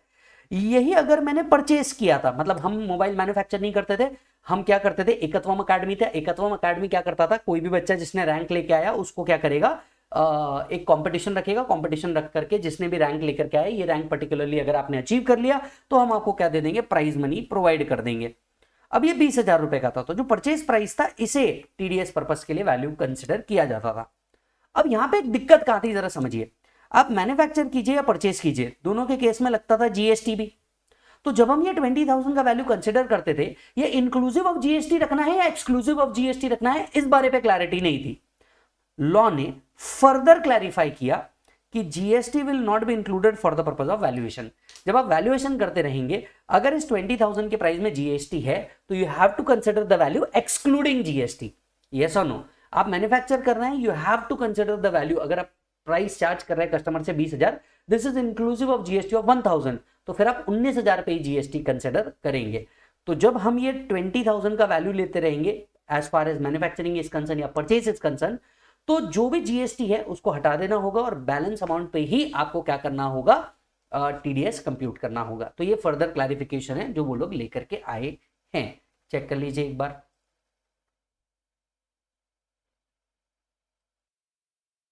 यस मालिक, बढ़ते हैं आगे। अब नेक्स्ट जो आया है ये टीसीएस से रिगार्डिंग आया है, सर्कुलर नंबर 10 2023। अब अगर आप ध्यान से देखेंगे तो जो आपका मैंने पहला अमेंडमेंट वीडियो डाला था उसके अंदर में ये सर्कुलर हमने ऑलरेडी कवर कर लिया है, तो इसे मैं आपको फर्दर एक बार बस क्लैरिटी दे देता हूं। पर आपने अगर इसके पहले का भी मेरा अमेंडमेंट वीडियो देखा हुआ है विच वॉज फॉर सितंबर, तो ये बिल्कुल एज इट इज है, कहीं कोई चेंज नहीं है, राइट। सबसे पहले यहाँ पे टीसीएस के अंदर में चेंज हुआ था when it comes to remittance for the purpose of education and all. यहाँ पे क्या ऐड किया गया था, एक सर्कुलर ऐड किया गया था, और सर्कुलर का पॉइंट क्या क्या था हम वो डिस्कस करते हैं, क्योंकि ये जो था टीसीएस के रेट, ये हम लोगों ने रेगुलर में भी डिस्कस किया, फास्ट ट्रैक में भी अमेंडेड वाला डिस्कस किया है, तो आई एम श्योर आपने देख लिया होगा, मैं आपका टाइम वहां वापस से वेस्ट नहीं करना चाह रहा, सीधा सर्कुलर पे आते हैं। और सर्कुलर अगर आपने पहले अमेंडमेंट वीडियो देखा है तो वो सेम है, तो आप इतना पार्ट भी थोड़ा सा आप स्किप करना चाहोगे तो कर लेना, ठीक है। एलआरएस पेमेंट अगर क्रेडिट कार्ड से किया है, क्या ये एलआरएस में काउंट होगा? मान लीजिए अगर आपने इंटरनेशनल क्रेडिट कार्ड से कुछ पेमेंट किया है ओवरसीज, तो क्या टीसीएस एप्लीकेबल होगा? तो उन्होंने कहा no TCS shall be applicable on expenditure through international credit card while being overseas till further order, ठीक है। अभी जो 7 लाख था, इस पे एक सवाल उठा था, 7 लाख की लिमिट क्या रेमिटेंस के लिए अलग, एजुकेशन के लिए अलग और बाकी चीजों के लिए अलग अलग थी क्या? तो उन्होंने क्लैरिफाई किया था कि ये 7 लाख जो है ये इन टोटल है। It is clarified that the threshold of ₹7 lakh for LRS is combined threshold applicability for the TCS on LRS irrespective of the purpose of remittance। तो मान लीजिए आप एजुकेशन के लिए भेज रहे हैं, आप फॉरेन टूर के लिए भेज रहे हैं, प्रॉपर्टी के लिए भेज रहे हैं, इन सबके लिए 7 लाख नहीं है, इन टोटल 7 लाख है। चाहे आप एजुकेशन के लिए भेजे, चाहे आप मेडिकल के लिए भेजे, चाहे आप अदर चीजों के लिए भेजे, इन टोटल LRS का जो लिमिट है वो 7 लाख रुपीज है। यस, तो यहां पे उसका वापस से सिर्फ एक एग्जांपल दिया हुआ है, we have already considered it. Next part पे आते हैं, since there are different TCS rate on LRS for the first 6 month and next 6 months for the financial year, whether the threshold of 7 lakh for the TCS to became applicable on LRS apprise separately for each 6 month. देखिए आप जानते हैं because of the amendment पहले का जो rate था और बाद का जो रेट है वो अलग अलग है, ये सुनो, for the purpose of TCS. अब सवाल उठ रहा था कि जो थ्रेशोल्ड लिमिट है 7 लाख, वो पहले 6 मंथ की 7 लाख और बाद के 6 मंथ की 7 लाख, ऐसा? तो उन्होंने क्लैरिफाई किया था the threshold of 7 lakh for LRS is क्वा रेमिटर एंड नॉट क्वा authorised dealer. Yes, since the facility to provide real time update of remittance is still under development, it is clarified that the details of earlier remittance by the remitter may be taken by the authorized dealer through an undertaking। अब ये क्या था, मैं आपको ये भी बता देता हूं। ये ऐसा था कि मान लीजिए मैं ऑथराइज डीलर ए के पास गया, उसकी 7 लाख की लिमिट, ऑथराइज डीलर बी के पास गया, उसकी 7 लाख की लिमिट, ऐसा ही ना। तो लॉ ने ये कहा था कि देखो अभी हमारे पास कोई रियल टाइम अपडेट नहीं है कि पहले का 7 लाख दूसरा वाला चेक कर ले कि पहले 7 लाख हुआ है या नहीं हुआ है। तो उन्होंने हर ऑथराइज डीलर को बोला कि आप अपना एक डिक्लेरेशन बनाइए, इस डिक्लेरेशन में सामने वाले से लिखा के लीजिए कि भैया उसने पहले कुछ रेमिट नहीं किया है या पहले कुछ रेमिट किया है, एंड अकॉर्डिंगली फिर आप अपना टीडीएस कीजिए। अगर आपने ऐसा कोई डिक्लेरेशन लिया है तो हम आपके अगेंस्ट में कोई एक्शन नहीं लेंगे। तो हर ऑथराइज डीलर को रिस्पॉन्सिबिलिटी दे दी कि you have to make sure कि ये 7 लाख जो है ये क्वा रेमिटर रहे, मतलब ऑथराइज डीलर भले ही बदलते रहे, you have to make sure एक बंदा 7 लाख के ऊपर जब भी करेगा उस पर टीसीएस वो जरूर देगा। तो अब मैं कैसे पता करूंगा कि मेरे से पहले किसी और से उसने किया है या नहीं? तो मेरी जिम्मेदारी बन गई कि मेरे को एक डिक्लेरेशन लिखा करके लेना है कि इसने पहले कितना रेमिट किया है, कितना रेमिट नहीं किया है, और जो डिक्लेरेशन देगा मैं उसको वेरीफाई नहीं करते बैठूंगा, ये इनकम टैक्स डिपार्टमेंट का काम। मेरा काम एज अ डीलर कि मैं सिर्फ उससे क्या कर लूं, लिखवा के ले लूं कि भैया हाँ आपने कितना रेमिट पहले किया है या कितना रेमिट नहीं किया, और अकॉर्डिंगली मैं मेरा टीसीएस कर लूं। I hope you are understanding this. Yes, अच्छा जी, फिर था 5th वाला जो मैंने आपको लास्ट टाइम भी बोला था कि हाँ मुझे लग रहा है कि इस पे क्वेश्चन आ सकता है, तो चेक कीजिए। The threshold of 7 lakh for remittance under the LRS for TCS to became applicable, while there is another threshold of 7 lakh for purchase of overseas tour program, which was reduced at the rate of 5% of TCS applies. Whether this threshold applies separately, मतलब क्या, foreign remittance का जो 7 लाख की limit है and overseas tour programme की जो 7 लाख की limit है, क्या ये दोनों अलग अलग है या ये दोनों भी 7 लाख की है इन टोटल? मैंने आपको लास्ट टाइम भी बताया था कि ये दोनों इंडिपेंडेंट है। ओवरसीज टूर प्रोग्राम की 7 लाख की लिमिट अलग है, वेराज आपके फॉरेन रेमिटेंस की अलग है। हमने जो चार्ट बनाया ना फास्ट ट्रैक के अंदर में, आप ये भी देख लेंगे या रेगुलर में भी जो हमने चार्ट बनाया ये भी देख लेंगे तो आपको समझ में आ जाएगा। Yes, this threshold apply independently. Yes, a resident individual spends 3 lakh for purchase of overseas tour program from a foreign tour operator and remit money which is classified under LRS. There is no other remittance under the LRS or purchase of overseas tour program during the financial year. Whether TCS is applicable. अब देखिए overseas programme tour programme का जो remittance है वो तो वैसे independent रखा है हमने. In case of purchase of overseas tour program which is classified under LRS, the TCS provision for purchase of overseas tour program shall apply and not TCS provision for remittance under the LRS. अगर आप foreign tour package ले रहे हैं तो foreign tour package वाली limit आपको applicable है, उसको अलग से फिर रेमिटेंस वाली लिमिट के अंदर में काउंट नहीं किया जाएगा क्योंकि ये दोनों इंडिपेंडेंट लिमिट है. क्लियर है मालिक? अच्छा जी, अब एक और क्वेश्चन था जो इसी के अंदर था.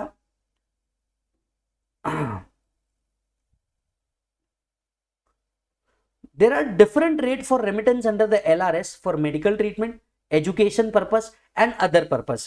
What is the scope of remittance under the LRS for medical / education purpose? As per the clarification by RBI, remittance for the purpose of medical treatment shall include remittance for purchase of ticket of a person to be treated, yes, and his attendant, दोनों की ticket, उनके medical expenses, other day to day expenses.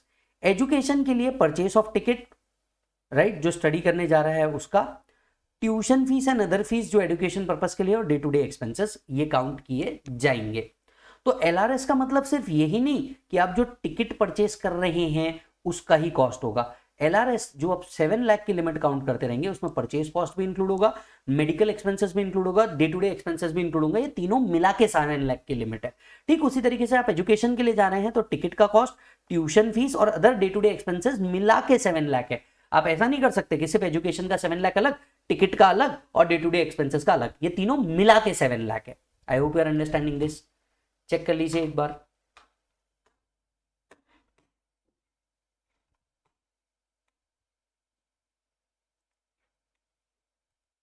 अब इसी में एक last वाला भी आता है और वो आता है accommodation on a stand alone basis.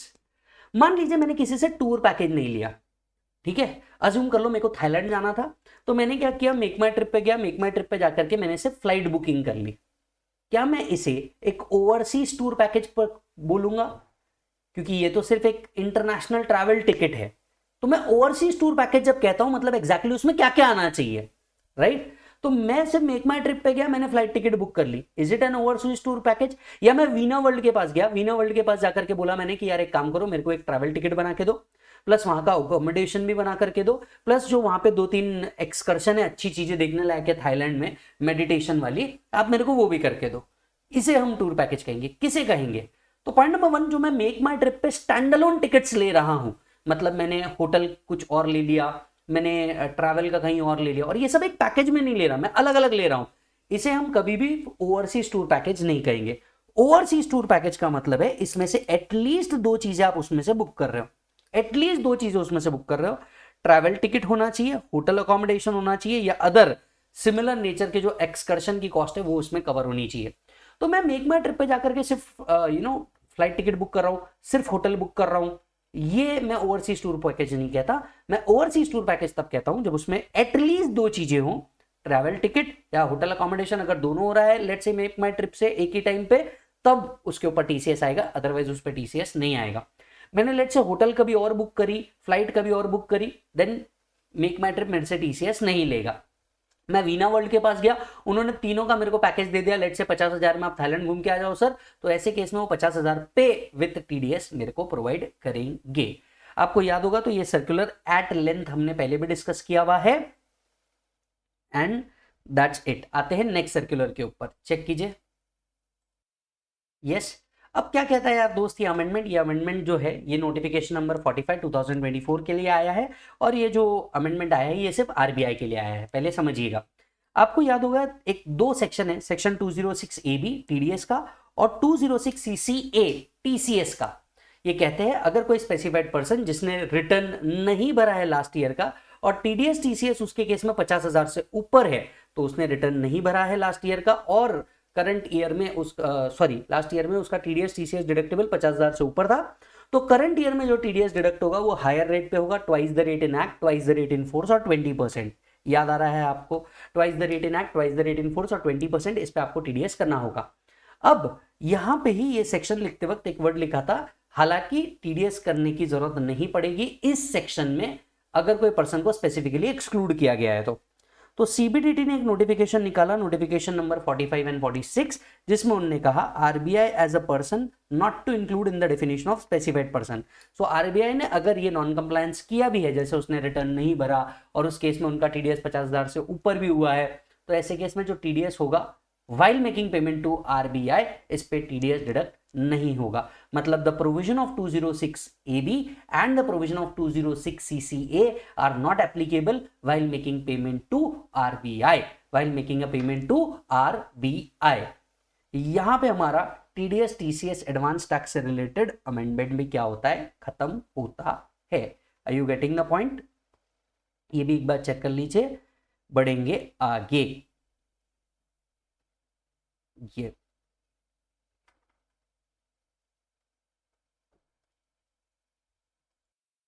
दोस्त, चलो बढ़ते हैं आगे नेक्स्ट अमेंडमेंट की ओर। Provision relating to filing ROI, मतलब ये टॉपिक कौन सा है, टॉपिक है आपका return of income. Return of income से रिलेटेड टॉपिक है आपका। चलो इस बारे में बात करते हैं। अब क्या बोल रहा है ये लॉ आपसे कह रहा है कुछ जगह पे अमेंडमेंट। अभी अमेंडमेंट कहाँ का है मैं आपको दिखाता हूं। सबसे पहले रूल नंबर 114B के अंदर में अमेंडमेंट है। ये रूल पैन से रिलेटेड है और ये पैन का जो सेक्शन था वो आपको याद होगा, तो सेक्शन 139A था। तो पैन का जो सेक्शन था सेक्शन 139A, ये कहता था कि आपको कुछ क्लास और क्लासेस ऑफ ट्रांजैक्शन अगर आप एंटर करते हैं तो आपको पैन कोड करना मैंडेटरी है। पैराग्राफ 1 यही बात वापस रिपीट करता है कि जो 139A था ये कहता था पैन जो है ये मैंडेटरी है कुछ क्लास और क्लासेस ऑफ ट्रांजैक्शन के लिए। पैराग्राफ 2 कहता था कि अगर मान लीजिए किसी के पास पैन नहीं है तो फॉर्म नंबर 60 आप भर दीजिए कि भैया I do not have a pan, मेरे पास अगर पैन नहीं है तो विजय पैन फॉर्म नंबर 60 भर देगा कि हाँ भैया विजय के पास पैन नहीं है। दूसरा पैराग्राफ ये कह रहा है। अब तीसरा पैराग्राफ क्या कह रहा है, जरा ध्यान से सुनिए। तीसरा पैराग्राफ ये कह रहा है कि मान लीजिए अगर किसी के पास पैन नहीं था तो वो फॉर्म नंबर 60 भर सकता था, लेकिन क्या करते थे कुछ फर्म और कंपनी पैन नहीं लेते थे और फॉर्म नंबर 60 भर देते थे, राइट।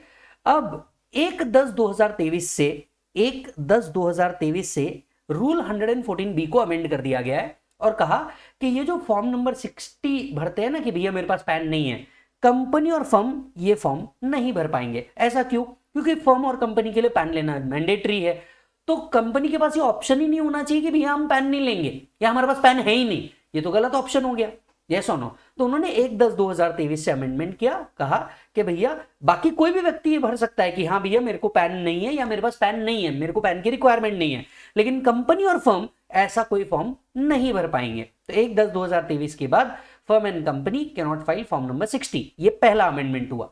अब दूसरा अमेंडमेंट क्या है, देखिए फॉरेन कंपनी जो है इनको पैन कोड करने का रिक्वायरमेंट नहीं होता अगर इनकी income chargeable to tax in India है ही नहीं तो। सो वो तो फॉर्म नंबर 60 फिर भी भर पाएंगे कि नहीं भर पाएंगे। आपने जनरल रूल क्या लगाया, भैया कंपनी और फर्म फॉर्म नंबर 60 नहीं भर पाएंगे, पर मान लीजिए कोई फॉरेन कंपनी है जिसको पैन का रिक्वायरमेंट ही नहीं है इंडिया में, वो तो स्टिल फॉर्म नंबर 60 भर सकता है, यस और no. So foreign company who does not have a PAN, who does not have an income chargeable to tax in India and does not have a PAN and The following transactions are carried out in IFSC banking unit, और यही foreign company IFSC banking unit में ये transactions करती है, तो वो क्या कर सकती है, फॉर्म नंबर 60 दे सकती है। तो फॉरेन कंपनी जिसके पास पैन नहीं है और IFSC बैंकिंग यूनिट में ये दो ट्रांजैक्शन करती है तो वो फॉर्म नंबर 60 स्टिल दे सकती है। कौन से दो ट्रांजैक्शन करती है? पहला, वो IFSC बैंकिंग यूनिट के साथ कोई बैंक अकाउंट ओपन करती है। दूसरा, या कोई टाइम डिपॉजिट रखती है, मतलब फॉरेन कंपनी कोई एफडी रखती है बैंक के साथ, पोस्ट ऑफिस के साथ, निधि या एनबीएफसी के साथ, जिसकी वैल्यू 50,000 से ऊपर जा रही है, राइट, अमाउंट एक्सीडिंग 50,000 और aggregate FDs more than 5 lakh during the financial year. तो फॉरेन कंपनी है वो बैंक अकाउंट ओपन करती है या एफडी रखती है, किसके साथ? आईएफएससी बैंकिंग यूनिट के साथ, तो वो फॉर्म नंबर 60 क्या कर सकती है? दे सकती है। अदरवाइज किसी भी तरह की कंपनी या फर्म को अब फॉर्म नंबर 60 नहीं देते आएगा कि भैया मेरे पास पैन नहीं है, क्योंकि उनको पैन लेना मैंडेटरी हो जाता है। 1/10/2023 के बाद कोई भी फर्म या कंपनी नहीं दे पाएंगी। लेकिन 1/10/2023 के बाद भी, 10/10/2023 के बाद भी foreign company IFSC banking unit में अगर अपना बैंक अकाउंट ओपन करती है या एफडी रखती है तो वो फॉर्म नंबर 60 दे सकती है। चेक कीजिएगा। डन है जी। अब आते हैं नेक्स्ट पॉइंट के ऊपर। अमेंडमेंट हुआ है rule 114 BA and rule 114 BB में। हालांकि मैं आपको एक बात बता दूं, ये अमेंडमेंट हम लोगों ने रेगुलर बैच में और फास्ट ट्रैक में ऑलरेडी कवर कर लिया था। आप अगर मेरे साथ नहीं थे तो भी मैं आपको ये अमेंडमेंट बता दे रहा हूं, ठीक है। लगभग 1 घंटे के अमेंडमेंट हो चुके हैं सरकार, और अब तक हमने IFOS के अमेंडमेंट नहीं किए, बात याद रखिएगा। एंड आई एम श्योर ये अमेंडमेंट आपको वैल्यू ऐड जरूर कर रहा है। तो आपका दोस्त जो लाइब्रेरी में बैठा है और जो बेचैन, मतलब जो समझ ही नहीं आ रहा जिसको कि भैया अमेंडमेंट है, उसको तुरंत ये वीडियो आप सेंड करिएगा, बोलिएगा भाई ये देख ले DT के पेपर के पहले। और मैं आपको बता दूं, इस वीडियो में मैंने सिर्फ DT के अमेंडमेंट कवर किए, GST का जो है रिस्पेक्टिव GST टीचर आपके कवर करेंगे। अपने केस में यशवंत मंगल सर वो पार्ट आपका कवर करेंगे as the case may be. अब ये अमेंडमेंट क्या था? ये अमेंडमेंट था कि भैया every person who has not allotted the pan must apply the pan. आपको पैन अप्लाई करना मैंडेटरी हो जाएगा। कब? अगर आप कैश डिपॉजिट कर रहे हैं एक या ज्यादा अकाउंट में जिसकी एग्रीगेट वैल्यू 20 लाख या उससे ऊपर है। सो अगर आपको कैश डिपॉजिट करना है किसी भी अकाउंट में जो कैश डिपॉजिट 20 लाख या उससे ऊपर जा रहा है, आपको पैन अप्लाई करना मैंडेटरी है। ठीक उसी तरीके से आप कैश विड्रॉ भी करते हैं 20 लाख या उससे ज्यादा का, तो आपको क्या करना जरूरी है? पैन अप्लाई करना जरूरी है। अगर आप कहीं करंट अकाउंट ओपन करवाना चाहते हैं या कैश क्रेडिट अकाउंट ओपन करवाना चाहते हैं बैंक, कोऑपरेटिव बैंक या पोस्ट ऑफिस के साथ, तो भी आपको पैन अप्लाई करना मैंडेटरी है। तो cash withdraw, cash deposit 20 lakh या उससे ऊपर का है, पैन अप्लाई करना मैंडेटरी है। आप करंट अकाउंट ओपन करवाना चाहते हैं, आपका पैन अप्लाई करना मैंडेटरी है। यस और नो? अच्छा जी।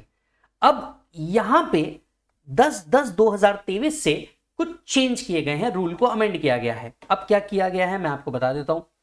हमने पहले ही कहा कि अगर कोई कैश डिपॉजिट, कैश विड्रॉ या करंट अकाउंट ओपन कर रहा है तो उसको पैन अप्लाई करना मैंडेटरी है। हालांकि पैन अप्लाई करना मैंडेटरी नहीं रहेगा अगर ये बंदा एक नॉन रेसिडेंट या फॉरेन कंपनी है जिसका ट्रांजैक्शन हो रहा है IFSC बैंकिंग यूनिट में, and such non resident does not have any income chargeable to tax in India.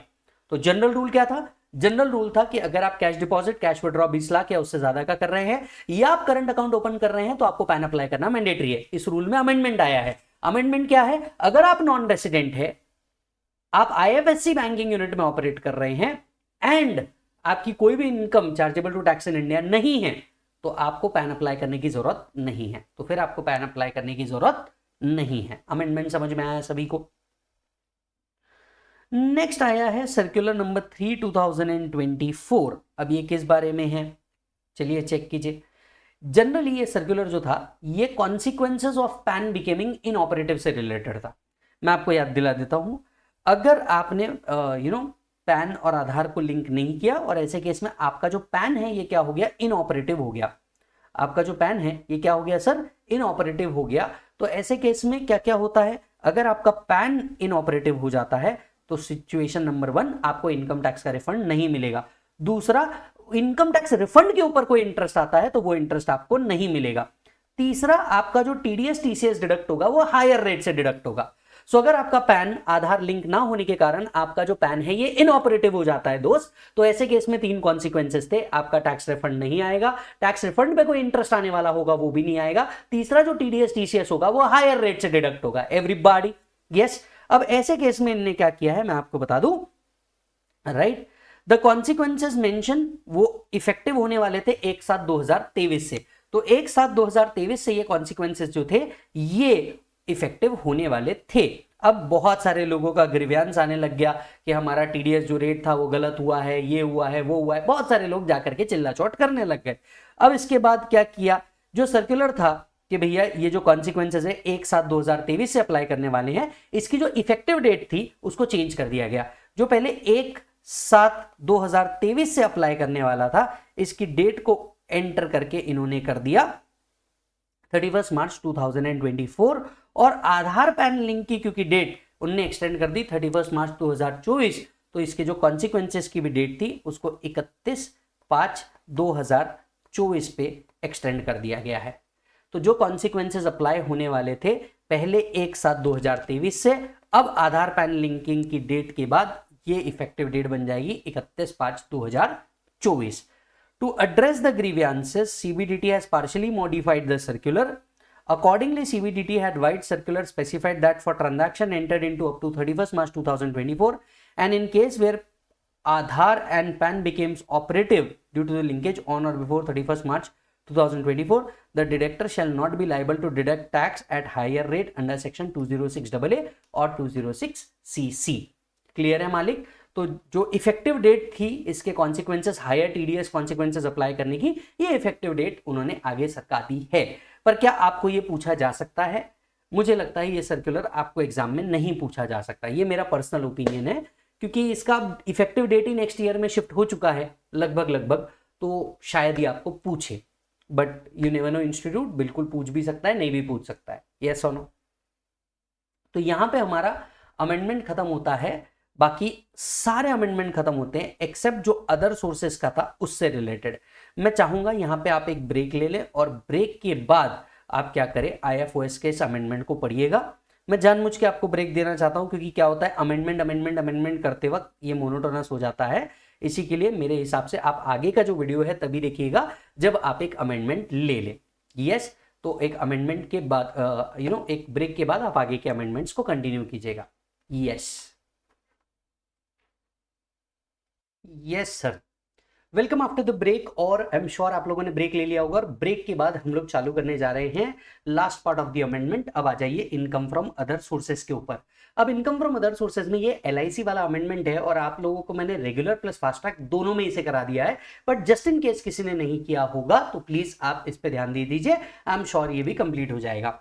अब क्या होता है सर, देखिए मैं आपको सबसे पहले इंटरलिंकिंग से पढ़ाता हूँ। इंटरलिंकिंग से अगर आप पढ़ोगे तो बड़ा मजा आएगा। अब देखिए इंटरलिंकिंग क्या होता है, सबसे पहले अज्यूम करते हैं विजय, ठीक है। विजय क्या करता है, विजय LIC को लेट से इंश्योरेंस पे करता है, इंश्योरेंस प्रीमियम पे करता है। जब आप पे करते रहेंगे तब तो आपको 80C का डिडक्शन मिल जाएगा दोस्त। जब आप पे करते रहेंगे तब आपको 80C का डिडक्शन मिल जाएगा। और इसके बाद क्या होगा, इसके बाद क्या होगा, आप हर साल पे करते रहेंगे, हर साल 80C का डिडक्शन लेते जाएंगे। अब LIC आपको क्या करेगा, कभी ना कभी फाइनल अमाउंट देगा। फाइनल अमाउंट जो देगा वो इंक्लूडिंग बोनस देगा। ये जो फाइनल अमाउंट इंक्लूडिंग बोनस है ये एग्जम्प्ट होता है अंडर सेक्शन 1010D। ये जो फाइनल अमाउंट है including the sum by way of bonus, ये एग्जम्प्ट होता है सेक्शन 1010D में, provided premium does not exceed a specified limit. Premium does not exceed the prescribe limit. अगर प्रिस्क्राइब लिमिट के ऊपर नहीं जाता प्रीमियम तो आपको क्या मिल जाता है, पूरा अमाउंट 1010D के अंदर में एग्जम्प्ट हो जाता था। अब ये प्रीमियम की लिमिट्स क्या क्या है, अगर आपका पॉलिसी इशू डेट, ध्यान से समझना, पूरा गेम किसका है बेटा, पॉलिसी इशू डेट का है। पॉलिसी इशू डेट अगर बिफोर 2012 का है तो 20% ऑफ सम अश्योर्ड का लिमिट था कि भैया 20% ऑफ सम अश्योर्ड के ऊपर किसी भी साल में प्रीमियम नहीं जाना चाहिए। Policy issue date is after 2012 to 2013, तो ये आपका हो गया था 10% ऑफ सम अश्योर्ड का 10% ये हो गया था।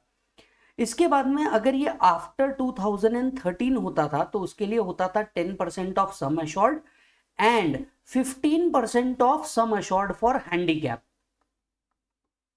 15% of sum assured for handicap. और आफ्टर 1/4/2023 जो अमेंडमेंट आया था, after 1/4/2023 10% of sum assured and 15% of sum assured for handicap assessee plus premium does not exceed 5 lakh. यानी अगर आप पॉलिसी 1/4/2023 के बाद लेते हैं, पॉलिसी 1/4/2023 के बाद लेते हैं और आपको डिडक्शन क्लेम करना है या फाइनल अमाउंट पे एग्जम्पशन क्लेम करना है 1010D में, तो you have to make sure कि आपका प्रीमियम 10% से ऊपर ना जाए। हैंडीकैप असेसी के लिए 15%, आपका प्रीमियम 10% ऑफ सम अश्योर्ड के ऊपर ना जाए, प्लस जो प्रीमियम अमाउंट है वो 5 लाख के ऊपर नहीं जानी चाहिए। अगर दोनों कंडीशन सेटिस्फाई होती है, प्रीमियम 10% के ऊपर नहीं जाता और overall amount of premium 5 lakh के ऊपर नहीं जाता, तो आपको फाइनल अमाउंट जो मिल रही है ये पूरी की पूरी एग्जम्प्ट हो जाती थी सेक्शन 1010D के अंदर में। और अगर मरने के बाद ये LIC का पेमेंट मिलता है, मेरी बात ध्यान से सुनना, मरने के बाद अगर LIC का पेमेंट मिलता है तो आपका प्रीमियम कुछ भी गया हो, आपने परसेंटेज कुछ भी लिया हो, टोटली अमाउंट एग्जम्प्ट है। मतलब ये जो अमाउंट है, ये जो कंडीशन है, ये कंडीशन की एप्लीकेबिलिटी भी हमको तब चेक करनी है जब आदमी जिसने इन्वेस्टमेंट किया था वो जिंदा है। अगर मरने के बाद उसके घर वालों को पेमेंट मिल रहा है, irrespective whether the condition is satisfied और नॉट, पूरी इनकम एग्जम्प्ट है। अब वो आदमी जिंदा है जिसने इन्वेस्टमेंट किया था, उसी को मिल रहा है, तो we have to make sure exemption के लिए 10% ऑफ सम एश्योर्ड के ऊपर नहीं होना चाहिए एंड एग्रीगेट प्रीमियम 5 लाख के ऊपर नहीं होना चाहिए। इसी बात को उन्होंने अलग अलग एग्जांपल्स दे करके हमें समझाया। हमारे एग्जांपल्स को देखेंगे एंड सॉल्व करेंगे। सो 1010D provides for the exemption of sum received under a life insurance policy, including sum allocated by way of bonus on such policy, subject to condition that the annual premium does not exceed 10% of actual sum assured. Clear है मालिक? तो भैया 10% of some assured के ऊपर नहीं होना चाहिए। With effect from 24-25 assessment year, 1010D is amended, यानी 1/4/2023 से वो अमेंड हो गया। अगर आपकी सिंगल पॉलिसी है तो 10% of sum assured plus 5 lakh के ऊपर नहीं जाना चाहिए। The exemption would not be available in respect of life insurance policies issued after, ये इशू डेट पे फोकस करिएगा, issued after 1/4/2023 if the amount of premium payable exceed 5 lakh for any of the previous year. तो अगर एक ही policy है, उस एक policy का प्रीमियम 5 लाख रुपए के ऊपर नहीं जाना चाहिए। फर्दर, अगर आपके पास मल्टीपल लाइफ इंश्योरेंस पॉलिसीज है तो एग्रीगेट प्रीमियम भी 5 लाख के ऊपर नहीं जाना चाहिए।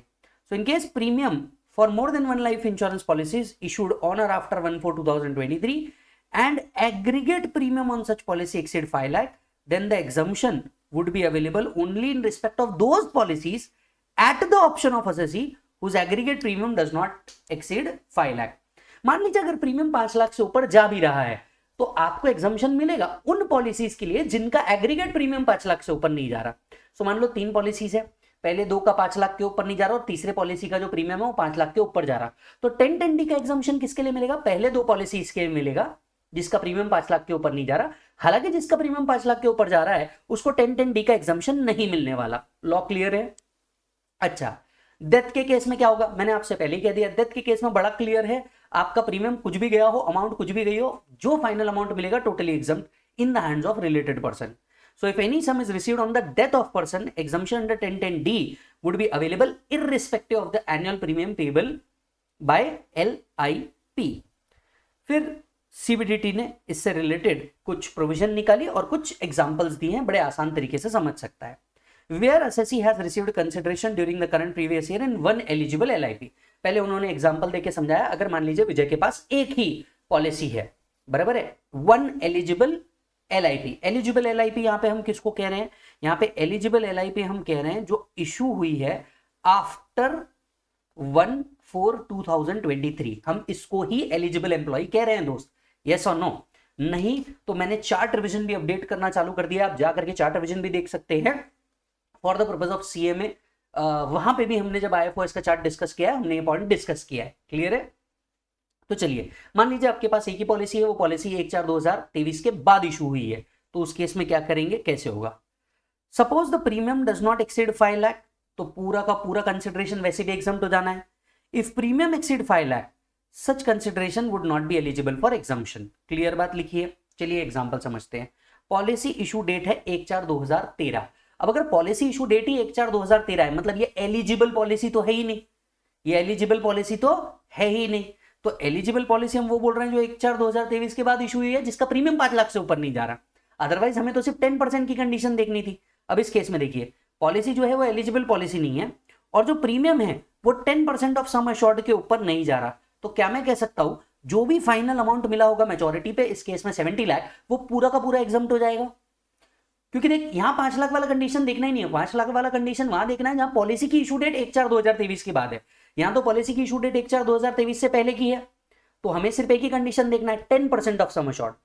हमें 1/4/2023 के बाद 2 कंडीशन देखनी है। एक, आपका प्रीमियम जो है ये 10% ऑफ सम एश्योर्ड के ऊपर नहीं होना चाहिए, प्लस 5 लाख के ऊपर भी नहीं होना चाहिए। 1/4/2023 से पहले तो सिर्फ एक ही कंडीशन थी, 10% of sum assured. I hope you are understanding this. तो ऐसे केस में क्या मैं बोल सकता हूं, पूरा 70 लाख एग्जम्प्ट हो जाएगा। Answer would be yes. The consideration received for LIP A would be exempt under section 1010D since the premium does not exceed 10% of sum assured. The policy has been issued before 2023, hence the limit of 5 lakh is not applicable. क्या ये आपको clear हो गया? मालिक आप लोगों के लिए ही ये बात चालू, आप लोग के लिए मैंने चालू, मैं जानता हूं आप खुद से बैठोगे लाइब्रेरी के अंदर में बैठोगे, पढ़ने का मन तो करेगा नहीं, यस, और इतना बड़ा कंटेंट देख के और इतने सारे प्रॉब्लम देख के तुम वो वेट ही कर रहे थे कि किस दिन विजू सर का ये वीडियो आ जाए और मैं ये प्रिपरेशन रेडी कर दूं। तो कोई बात नहीं, मैंने आपके लिए ला लिया है। बस एक रिक्वेस्ट है आप लोगों से, हमारी भी थोड़ी हेल्प करिएगा, दोस्तों को अपने जरूर फॉरवर्ड करिएगा, जो जेन्युइनली सो रहा होगा उसको उठा के बोलना भाई ये वीडियो देख ले, तेरा अमेंडमेंट का पार्ट क्लियर हो जाएगा। चलिए सेम एग्जांपल लेते हैं, एग्जांपल नंबर 2। अब यहाँ पे पॉलिसी कब कितब इशू हुई है बेटा? 1/4/2023 को पॉलिसी इशू हुई है, टनटना।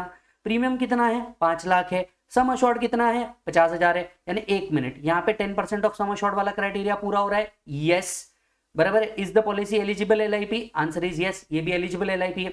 क्या आपका प्रीमियम 5 लाख से ऊपर जा रहा है? The answer is no, 5 lakh के अंदर ही है।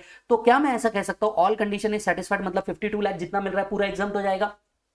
So the consideration received would be exempt under 1010D since the annual premium payable on the policy does not exceed 5 lakh and also does not exceed 10% of sum assured. Clear है मालिक?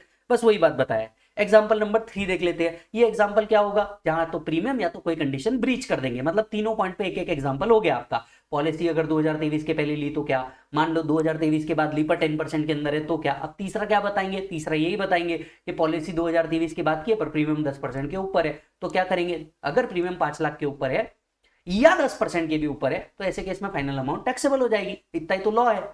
सो date of issue क्या है? 1/4/2023, मतलब eligible LIP तो है।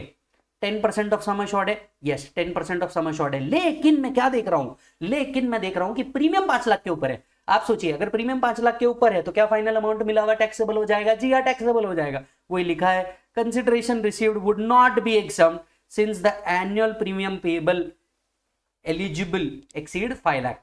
अब ये amount exempt नहीं है। अब मैं आपको एक और चीज बता देता हूं जो आगे लिखी है, इसी अमेंडमेंट में आगे लिखी है। अब आपने कहा कि भैया ये एग्जम्प्ट तो नहीं है, नॉट एग्जम्प्ट। अगर ये नॉट एग्जम्प्ट है तो ये क्या हुआ? टैक्सेबल हुआ। पहला सवाल उठा कौन से हेड में टैक्सेबल है? तो भैया IFOS में टैक्सेबल है। बस इसी रीजन की वजह से मैं तुम्हें कह रहा था IFOS का चार्ट रिवीजन देख लेना, तुम्हें मजा आ जाएगा। समझ आ रहा है? तो जब एग्जम्प्ट नहीं है तो वो टैक्सेबल है। टैक्सेबल है तो कहां टैक्सेबल है? LIP का अमाउंट जो टैक्सेबल होता है ये टैक्सेबल होता है IFOS में।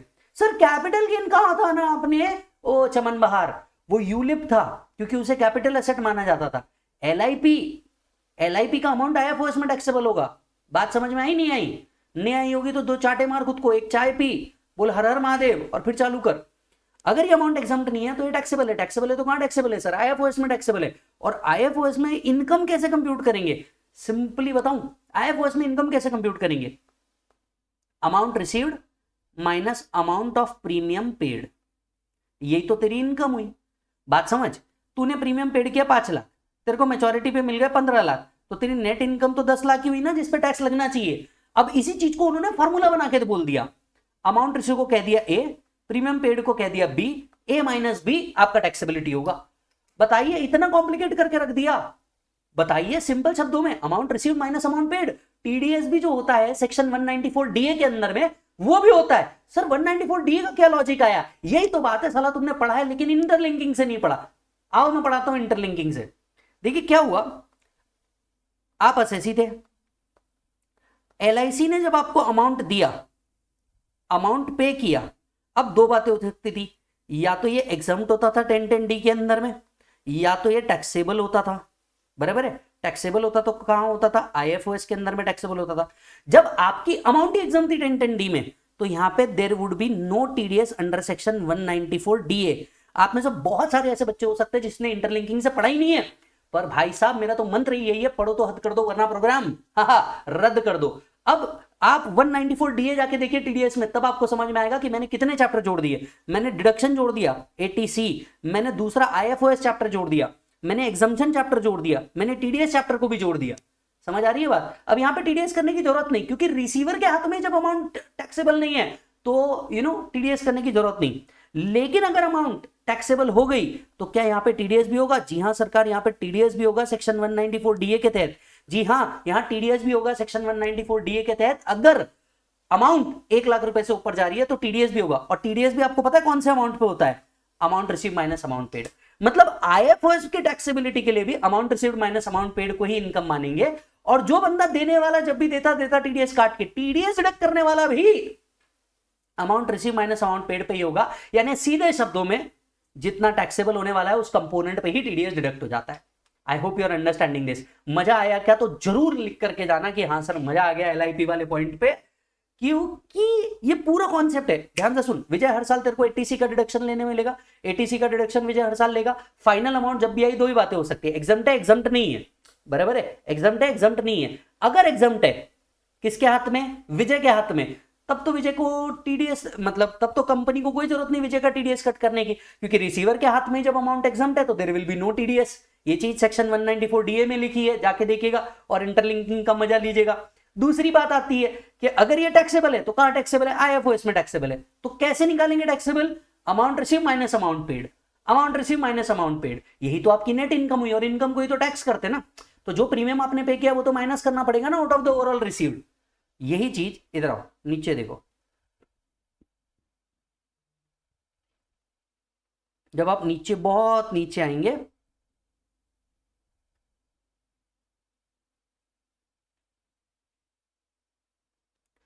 ये देखिए मैनर ऑफ कंप्यूटेशन लिखा है, और मैनर ऑफ कंप्यूटेशन यहाँ पे दिया है, पेज नंबर तो खैर यहाँ पे लिखा नहीं है बट पेज नंबर 22 आ रहा है मेरे पीडीएफ पे। Manner of computation notification 61 2023 A minus B, यही आपका टैक्सेबिलिटी है। अब ए क्या है? The aggregate sum received, and B क्या है? The aggregate of premium paid. खत्म हो गई बात। सर ये फर्स्ट टाइम रिसीव्ड हुआ, अगर ये नेक्स्ट टाइम रिसीव हुआ होगा, मान लो एक और पॉलिसी थी एक और बार रिसीव हुआ, अगर एक और बार रिसीव हुआ तो वो बोल रहा है सी माइनस डी। अब ये सी माइनस डी पे भी ना डरने की जरूरत नहीं है, वही है सी मतलब amount received excluding the amount earlier taxable, D का मतलब premium paid excluding the premium earlier paid. सीधे सीधे शब्दों में नेट बात तो वही हो रही है, whatever is the net amount received minus whatever is the net premium paid, काम खत्म। तो sum received during the subsequent previous year and the aggregate premium paid till the date of receipt of the sum subsequent to the previous year not being the premium which has been claimed as deduction or is included in B or D। समझ में आ रही है बात? यानी सीधे शब्दों में ये मैनर ऑफ कंप्यूटेशन 1 मिनट में खत्म हो जाएगा। सीधे शब्द क्या है? That is amount received minus amount paid, खत्म। यही कंसिडरेशन, यही कितना होगा? आईएफओएस हो जाएगा, और इसी अमाउंट पे टीडीएस होगा under section 194 DA if not exempt under section 1010 D. बात समझ में आ गई सभी को? चेक कर लो। डन है दोस्त? तो देख कितना आसान था। अब आओ ऊपर वापस, बस उसी अलग अलग सिचुएशंस को उन लोगों ने एक्सप्लेन किया है, वही चीजें तेरे को वापस एक्सप्लेन की है, ठीक है। अब इधर आ, where assessee has received the consideration during the current previous year for more than one policy।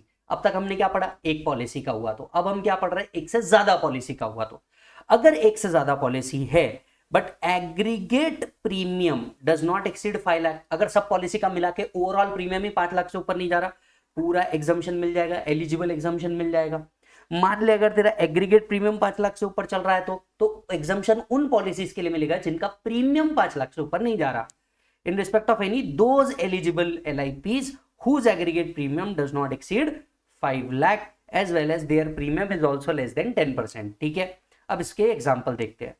Suppose date policy है मेरे पास ए और बी, विजय के पास 2 पॉलिसी है, एलिजिबल इशू डेट है 1/4/2023, प्रीमियम है यहाँ पे 3 लाख एंड 2 लाख। अब मुझे बता तेरा एग्रीगेट प्रीमियम 5 लाख ही है, अगर तेरा एग्रीगेट प्रीमियम ही 5 लाख है तो क्या टैक्सेबिलिटी आनी चाहिए? फाइनल अमाउंट जो मिलेगा ये 32 लाख प्लस 21 लाख जो मिलेगा, क्या ये टैक्सेबल होने वाला है? क्या नहीं होने वाला। Why? Because aggregate premium does not exceed 5 lakh and 10% of sum assured, दोनों भी 10% ऑफ सम अशोर्ड के अंदर में, दोनों कंडीशन सेटिस्फाई हो रही है, काम खत्म।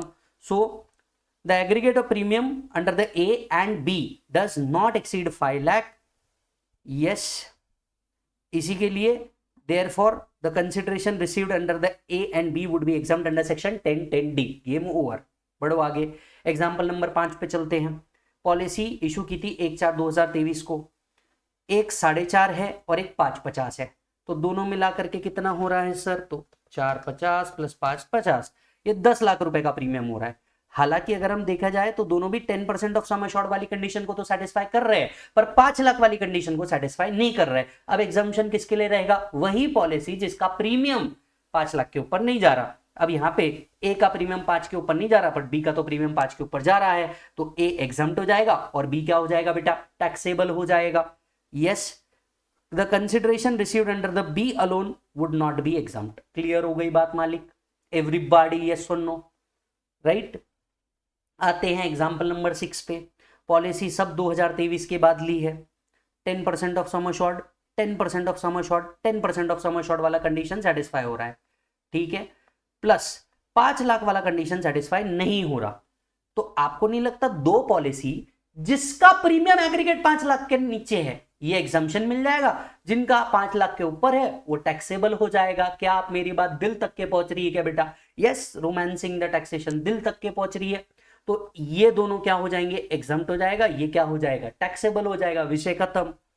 तो लो, A and B would be exempt since the aggregate premium does not exceed 5 lakh, whereas C alone would not be exempt. खत्म हो गई बात। Getting the point? Yes, similar kind का एग्जाम्पल है 7, इसको भी देख लेना, काम खत्म हो जाएगा। राइट? अच्छा, अब बढ़ते हैं आगे। Where assessee has received consideration during the current year under one eligible LIP only. Again वही बात लिखी है यार, अगर आपको assessee को consideration मिल रहा है for more than one eligible LIPs तो उसका क्या? If aggregate amount of premium of such eligible LIP and earlier eligible LIP, EEE का मतलब है earlier eligible, ये देखो यार आदर, एक काम करो, ये वाला कॉन्सेप्ट देख लो, आपको ये वाला एग्जांपल देख लो, आपको वैसे समझ में आ जाएगा। अर्लियर एलिजिबल पॉलिसीज का, earlier eligible exempt LIPs, if aggregate premium does not exceed 5 lakh for any of the previous year during the term of eligible LIP and annual premium does not exceed 10%, पूरा का पूरा amount वैसे भी क्या रहेगा? Exam. If the aggregate amount of premium payable on such eligible LIP and earlier exempt eligible LIP exceed 5 lakh, तो वो क्या नहीं रहने वाला? exempt नहीं रहने वाला। ये एक से ज्यादा पॉलिसी है तो उसका क्या होगा, उस पर बताया है। आइए एग्जाम्पल देखते हैं, सब समझ में आ जाएगा। अब यहाँ पे अगर आप ध्यान से देखेंगे, यहाँ पे मल्टीपल पॉलिसीज आपको दी हुई है। मल्टीपल मतलब X, A, B, C, और तीनों की चारों एलिजिबल पॉलिसी दिख रही है। मतलब आपका X, A, B and C सबके सब एलिजिबल पॉलिसी है। 10% of sum assured, 10% of sum assured, 10% of sum assured, 10% of sum assured, सभी के लिए कॉमन है। अब आप ध्यान से देखेंगे तो यहां पे आपको क्या है? प्रीमियम 5 लाख के ऊपर नहीं जा रहा, तो क्या इसको एग्जम्पशन मिलना चाहिए? आंसर इज यस, मिलना ही चाहिए। The consideration received under the X would be exempt since the premium does not exceed 5 lakh and also does not exceed 10% of capital sum assured. ये क्लियर हो गया। अब बात करते हैं A, B और C का क्या, राइट? अब ध्यान से सुनना, ये earlier exempted policy along with the current policy, earlier exempted policy along with the current policy भी अगर 5 के ऊपर जा रहा है, are you getting the point? तो वही एग्जम्प्ट होंगे जो ओवरऑल 5 के अंदर आ रहे होंगे। In this case, the aggregate annual premium payable for the LIP A, B, C along with the X exceed 5 lakh during the term of these policies. The aggregate annual premium payable for LIP A and X also exceed 5 lakh along during the policy. Consequently, the consideration received in A, consideration received in B and C would not be exempt. तो उन्होंने क्या कहा? उन्होंने ये कहा कि मान लीजिए अगर आपका अर्लियर एग्जम्प्ट कर चुके हैं कोई पॉलिसी को, अगर कोई पॉलिसी को हम अर्लियर एग्जम्प्ट कर चुके हैं, तो एक्स के केस में हम लोगों ने ऑलरेडी एग्जम्पशन क्लेम कर लिया था 50 लाख रुपए का। अब आगे चल के भी और कोई एलिजिबल पॉलिसी आती है जिसका एग्रीगेट प्रीमियम मिला के भी 5 लाख के ऊपर के जाता है, are you getting the point? तो आपको अर्लियर एग्जाम्शन ऑलरेडी मिल चुका है क्योंकि एग्रीगेट प्रीमियम 5 लाख के ऊपर नहीं जा रहा था, इसलिए बची हुई जितनी है वो पूरी की पूरी क्या हो जाएगी? टैक्सेबल हो जाएगी। यस, यहां पे भी आप सेम देख लीजिएगा, सिमिलर एग्जांपल है, सारी की सारी एलिजिबल पॉलिसी है, 10% ऑफ सम अश्योर्ड के क्राइटेरिया हर जगह मैच हो रहे हैं। अब यहां पे प्रीमियम 2.5 लाख रुपए था, बराबर है। अब प्रीमियम 2.5 लाख रुपए था, आपने ये अमाउंट क्या करनी चाहिए? एग्जम्प्ट करनी चाहिए, क्योंकि वो 10% ऑफ सम अश्योर्ड के अंदर में भी है। The consideration received of x would be exempt under section 1010D। अब x के साथ साथ इधर देखते हैं a, अगर इन दोनों को भी मिला दे तो क्या वो 5 लाख के नीचे है? द आंसर इज यस, तो a का भी एग्जम्पशन मिलना चाहिए, बट b और c का मिलना चाहिए क्या? नहीं मिलना चाहिए, क्योंकि यहां जैसे हम b को इंक्लूड करेंगे हमारा aggregate premium including the earlier exempted policy 5 lakh के ऊपर चल जाएगा। तो a को आप एग्जम्पशन कैरी कर लो, क्योंकि वो 5 लाख का लिमिट अभी तक खत्म नहीं हुआ है। In this case the aggregate premium of LIP A, B, C along with the premium of X exceed 5 lakh. However, the consideration received for A or B can be claimed as exempt, right? If the consideration received in LIP A is claimed to be exempt as aggregate amount of premium of LIP X and A did not exceed 5 lakh, the consideration received under the LIP B would not be exempt. हालांकि इसका एक alternative view भी इन्होंने रखा है, but आप एक ही view लेकर के चलिए। If consideration received under the LIP B is claimed to be exempt, क्योंकि अब देखो इसके जगह तो ये भी लिया जा सकता है, 6 तो सवाल ही नहीं उठता, A के जगह B भी लिया जा सकता है, तो अगर B को आपने एग्जम्प्ट करवा दिया तो आपका A क्या हो जाना चाहिए फिर? Taxable. If the LIP B is claimed to be exempt, तो X और B will not exceed 5 lakh, the consideration received LIP A would not be exempt। तो अब मेरे पास क्या ऑप्शन है? मेरे पास A को भी एग्जम्प्ट करवाने का ऑप्शन है, B को भी एग्जम्प्ट करवाने का ऑप्शन है। मैं कोई भी अर्लियर एग्जम्प्टेड प्लस ये जहां 5 के ऊपर नहीं जा रहा होगा प्रीमियम, मैं वो एग्जम्प्ट करवाऊंगा, बाकी को मेरे को क्या करना पड़ेगा? टैक्सेबिलिटी में ऑफर करना पड़ेगा।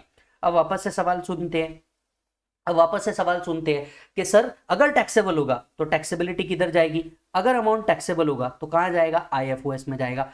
IFOS में मैनर ऑफ कंप्यूटेशन क्या है? Amount received minus amount paid, और जो पेयर होगा वो 194 DA में TDS भी किस पे डिडक्ट करेगा? Amount received minus amount paid पे ही TDS डिडक्ट करेगा। आई hope you got this point, yes और नो। चलिए 2 पॉइंट और है, ये बाकी तो खैर वापस से सारे एग्जाम्पल ही है जो सिमिलर वाले हैं, आप नहीं पढ़ोगे तो भी चलेगा। सीधे इधर आइए, क्लैरिफिकेशन ऑन GST कंपोनेंट के ऊपर, राइट। अब क्या हो रहा है कि जो पॉलिसीज है इसके ऊपर अगर GST लग के भी आता है तो ये जो 5 लाख की लिमिट हम काउंट कर रहे हैं, क्या इसके अंदर में GST कंपोनेंट को भी ऐड करना है? It is clarified by CBDT that premium payable, aggregate premium payable for the life insurance policies other than ULIP issued after 2023 for any previous year would be exclusive of the amount of GST।